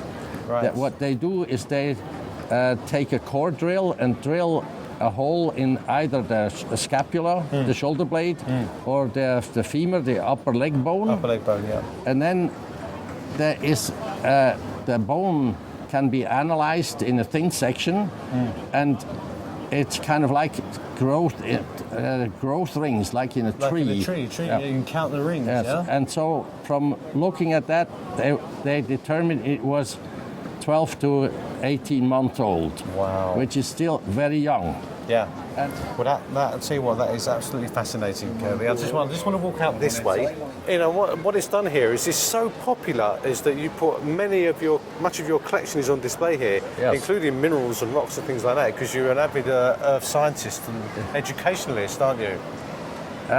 What I was able to do here, and I'm very thankful to the kind ones that they invited me to do this, because it's kind of like a retrospective of everything that I have collected in 60 years of my life. Of life, yeah, sure, yeah. And so there, of course, are the dinosaurs, which from the size are the most important things, but I already collected insect in amber. I collected fossil fish also from localities in Wyoming for many years. And then I started out collecting fossils from the famous Badlands in South Dakota, which really, those triggered my interest. And I love to walk around in the Badlands. I thought that was the most fascinating landscape. You look at lunar or Martian landscape, and you find ancestors of the cats and ancestors of the pigs and the deer and the mouse and all the animals that live today, and some other extinct animals.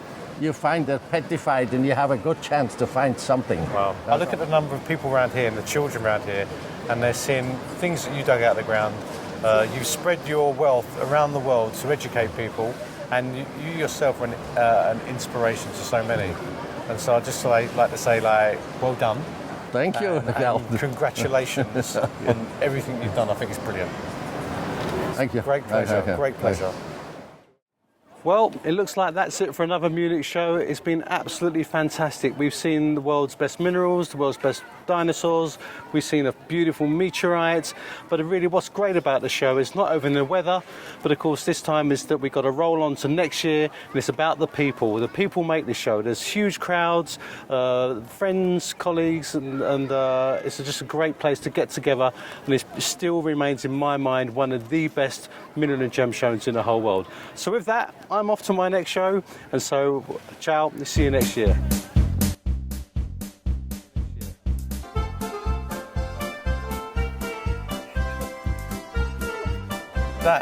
These quartzes are amazingly collectible. No, you actually have to delete that because I picked up the wrong specimen. Hey! Outtake! Where's it from then? There we go. Pakistan or something? That's the one I meant. There we go. Where's that one from? They were filling gaps. We've sewed so many out of this cabinet. So this is the one I was looking for. Downey Barry. There we are. Okay, start again. Wow, that's an amazing quartz. And it's not from Creebram. And the way your style in dressing, this is what I would say. I always admire your dressing and your style. So I kiss him. So I kiss him afterwards. Yeah, don't do that. I'm gonna get killed in Pakistan when I go. Man has kissed you. What? You're dead. Oh, I love you so much. You got to explain something. It's a Me too. Oh my god. That's great. Okay. I didn't put that on film. Okay.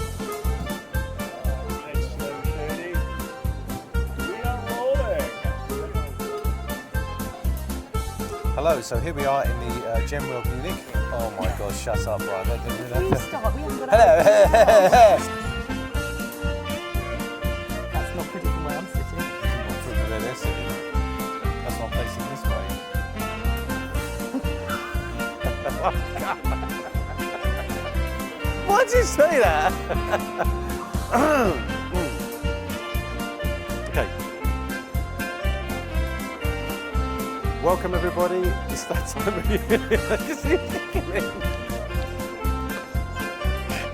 This is disastrous. Come on, I'm going to do it now. Unless you laugh, I'll kill you. Okay. Now you're looking down the sights of a barrel. Okay. Right.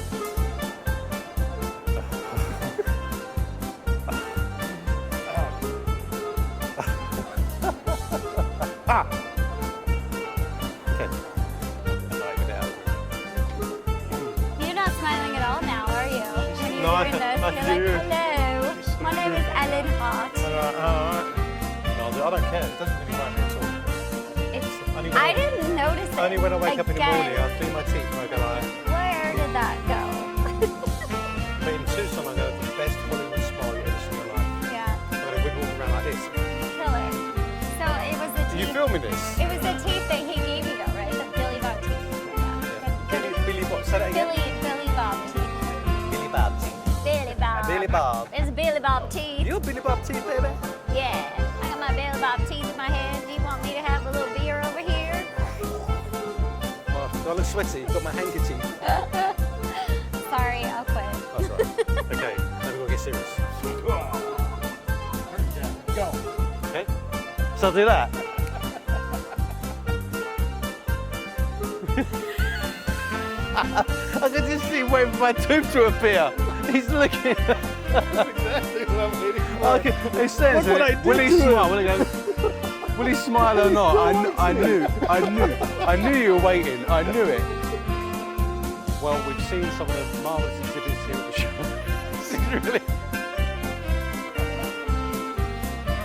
This is really odd to do that. Well, good afternoon. Oh, sorry. Good afternoon, just stand there. Right, ready?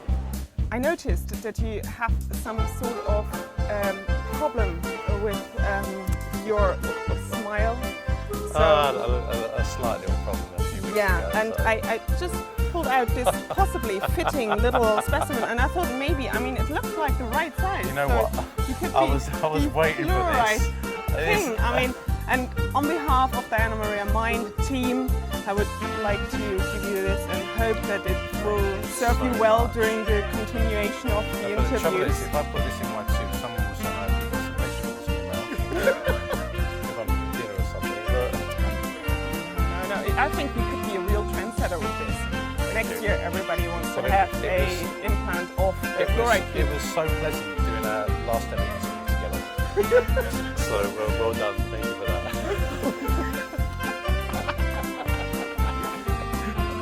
That's it now. I'm not going to talk to them no more. You pulled that off brilliant. And it's this one looking amazing. This is so visual. Stunning. This took it back straight away into the case. Yeah.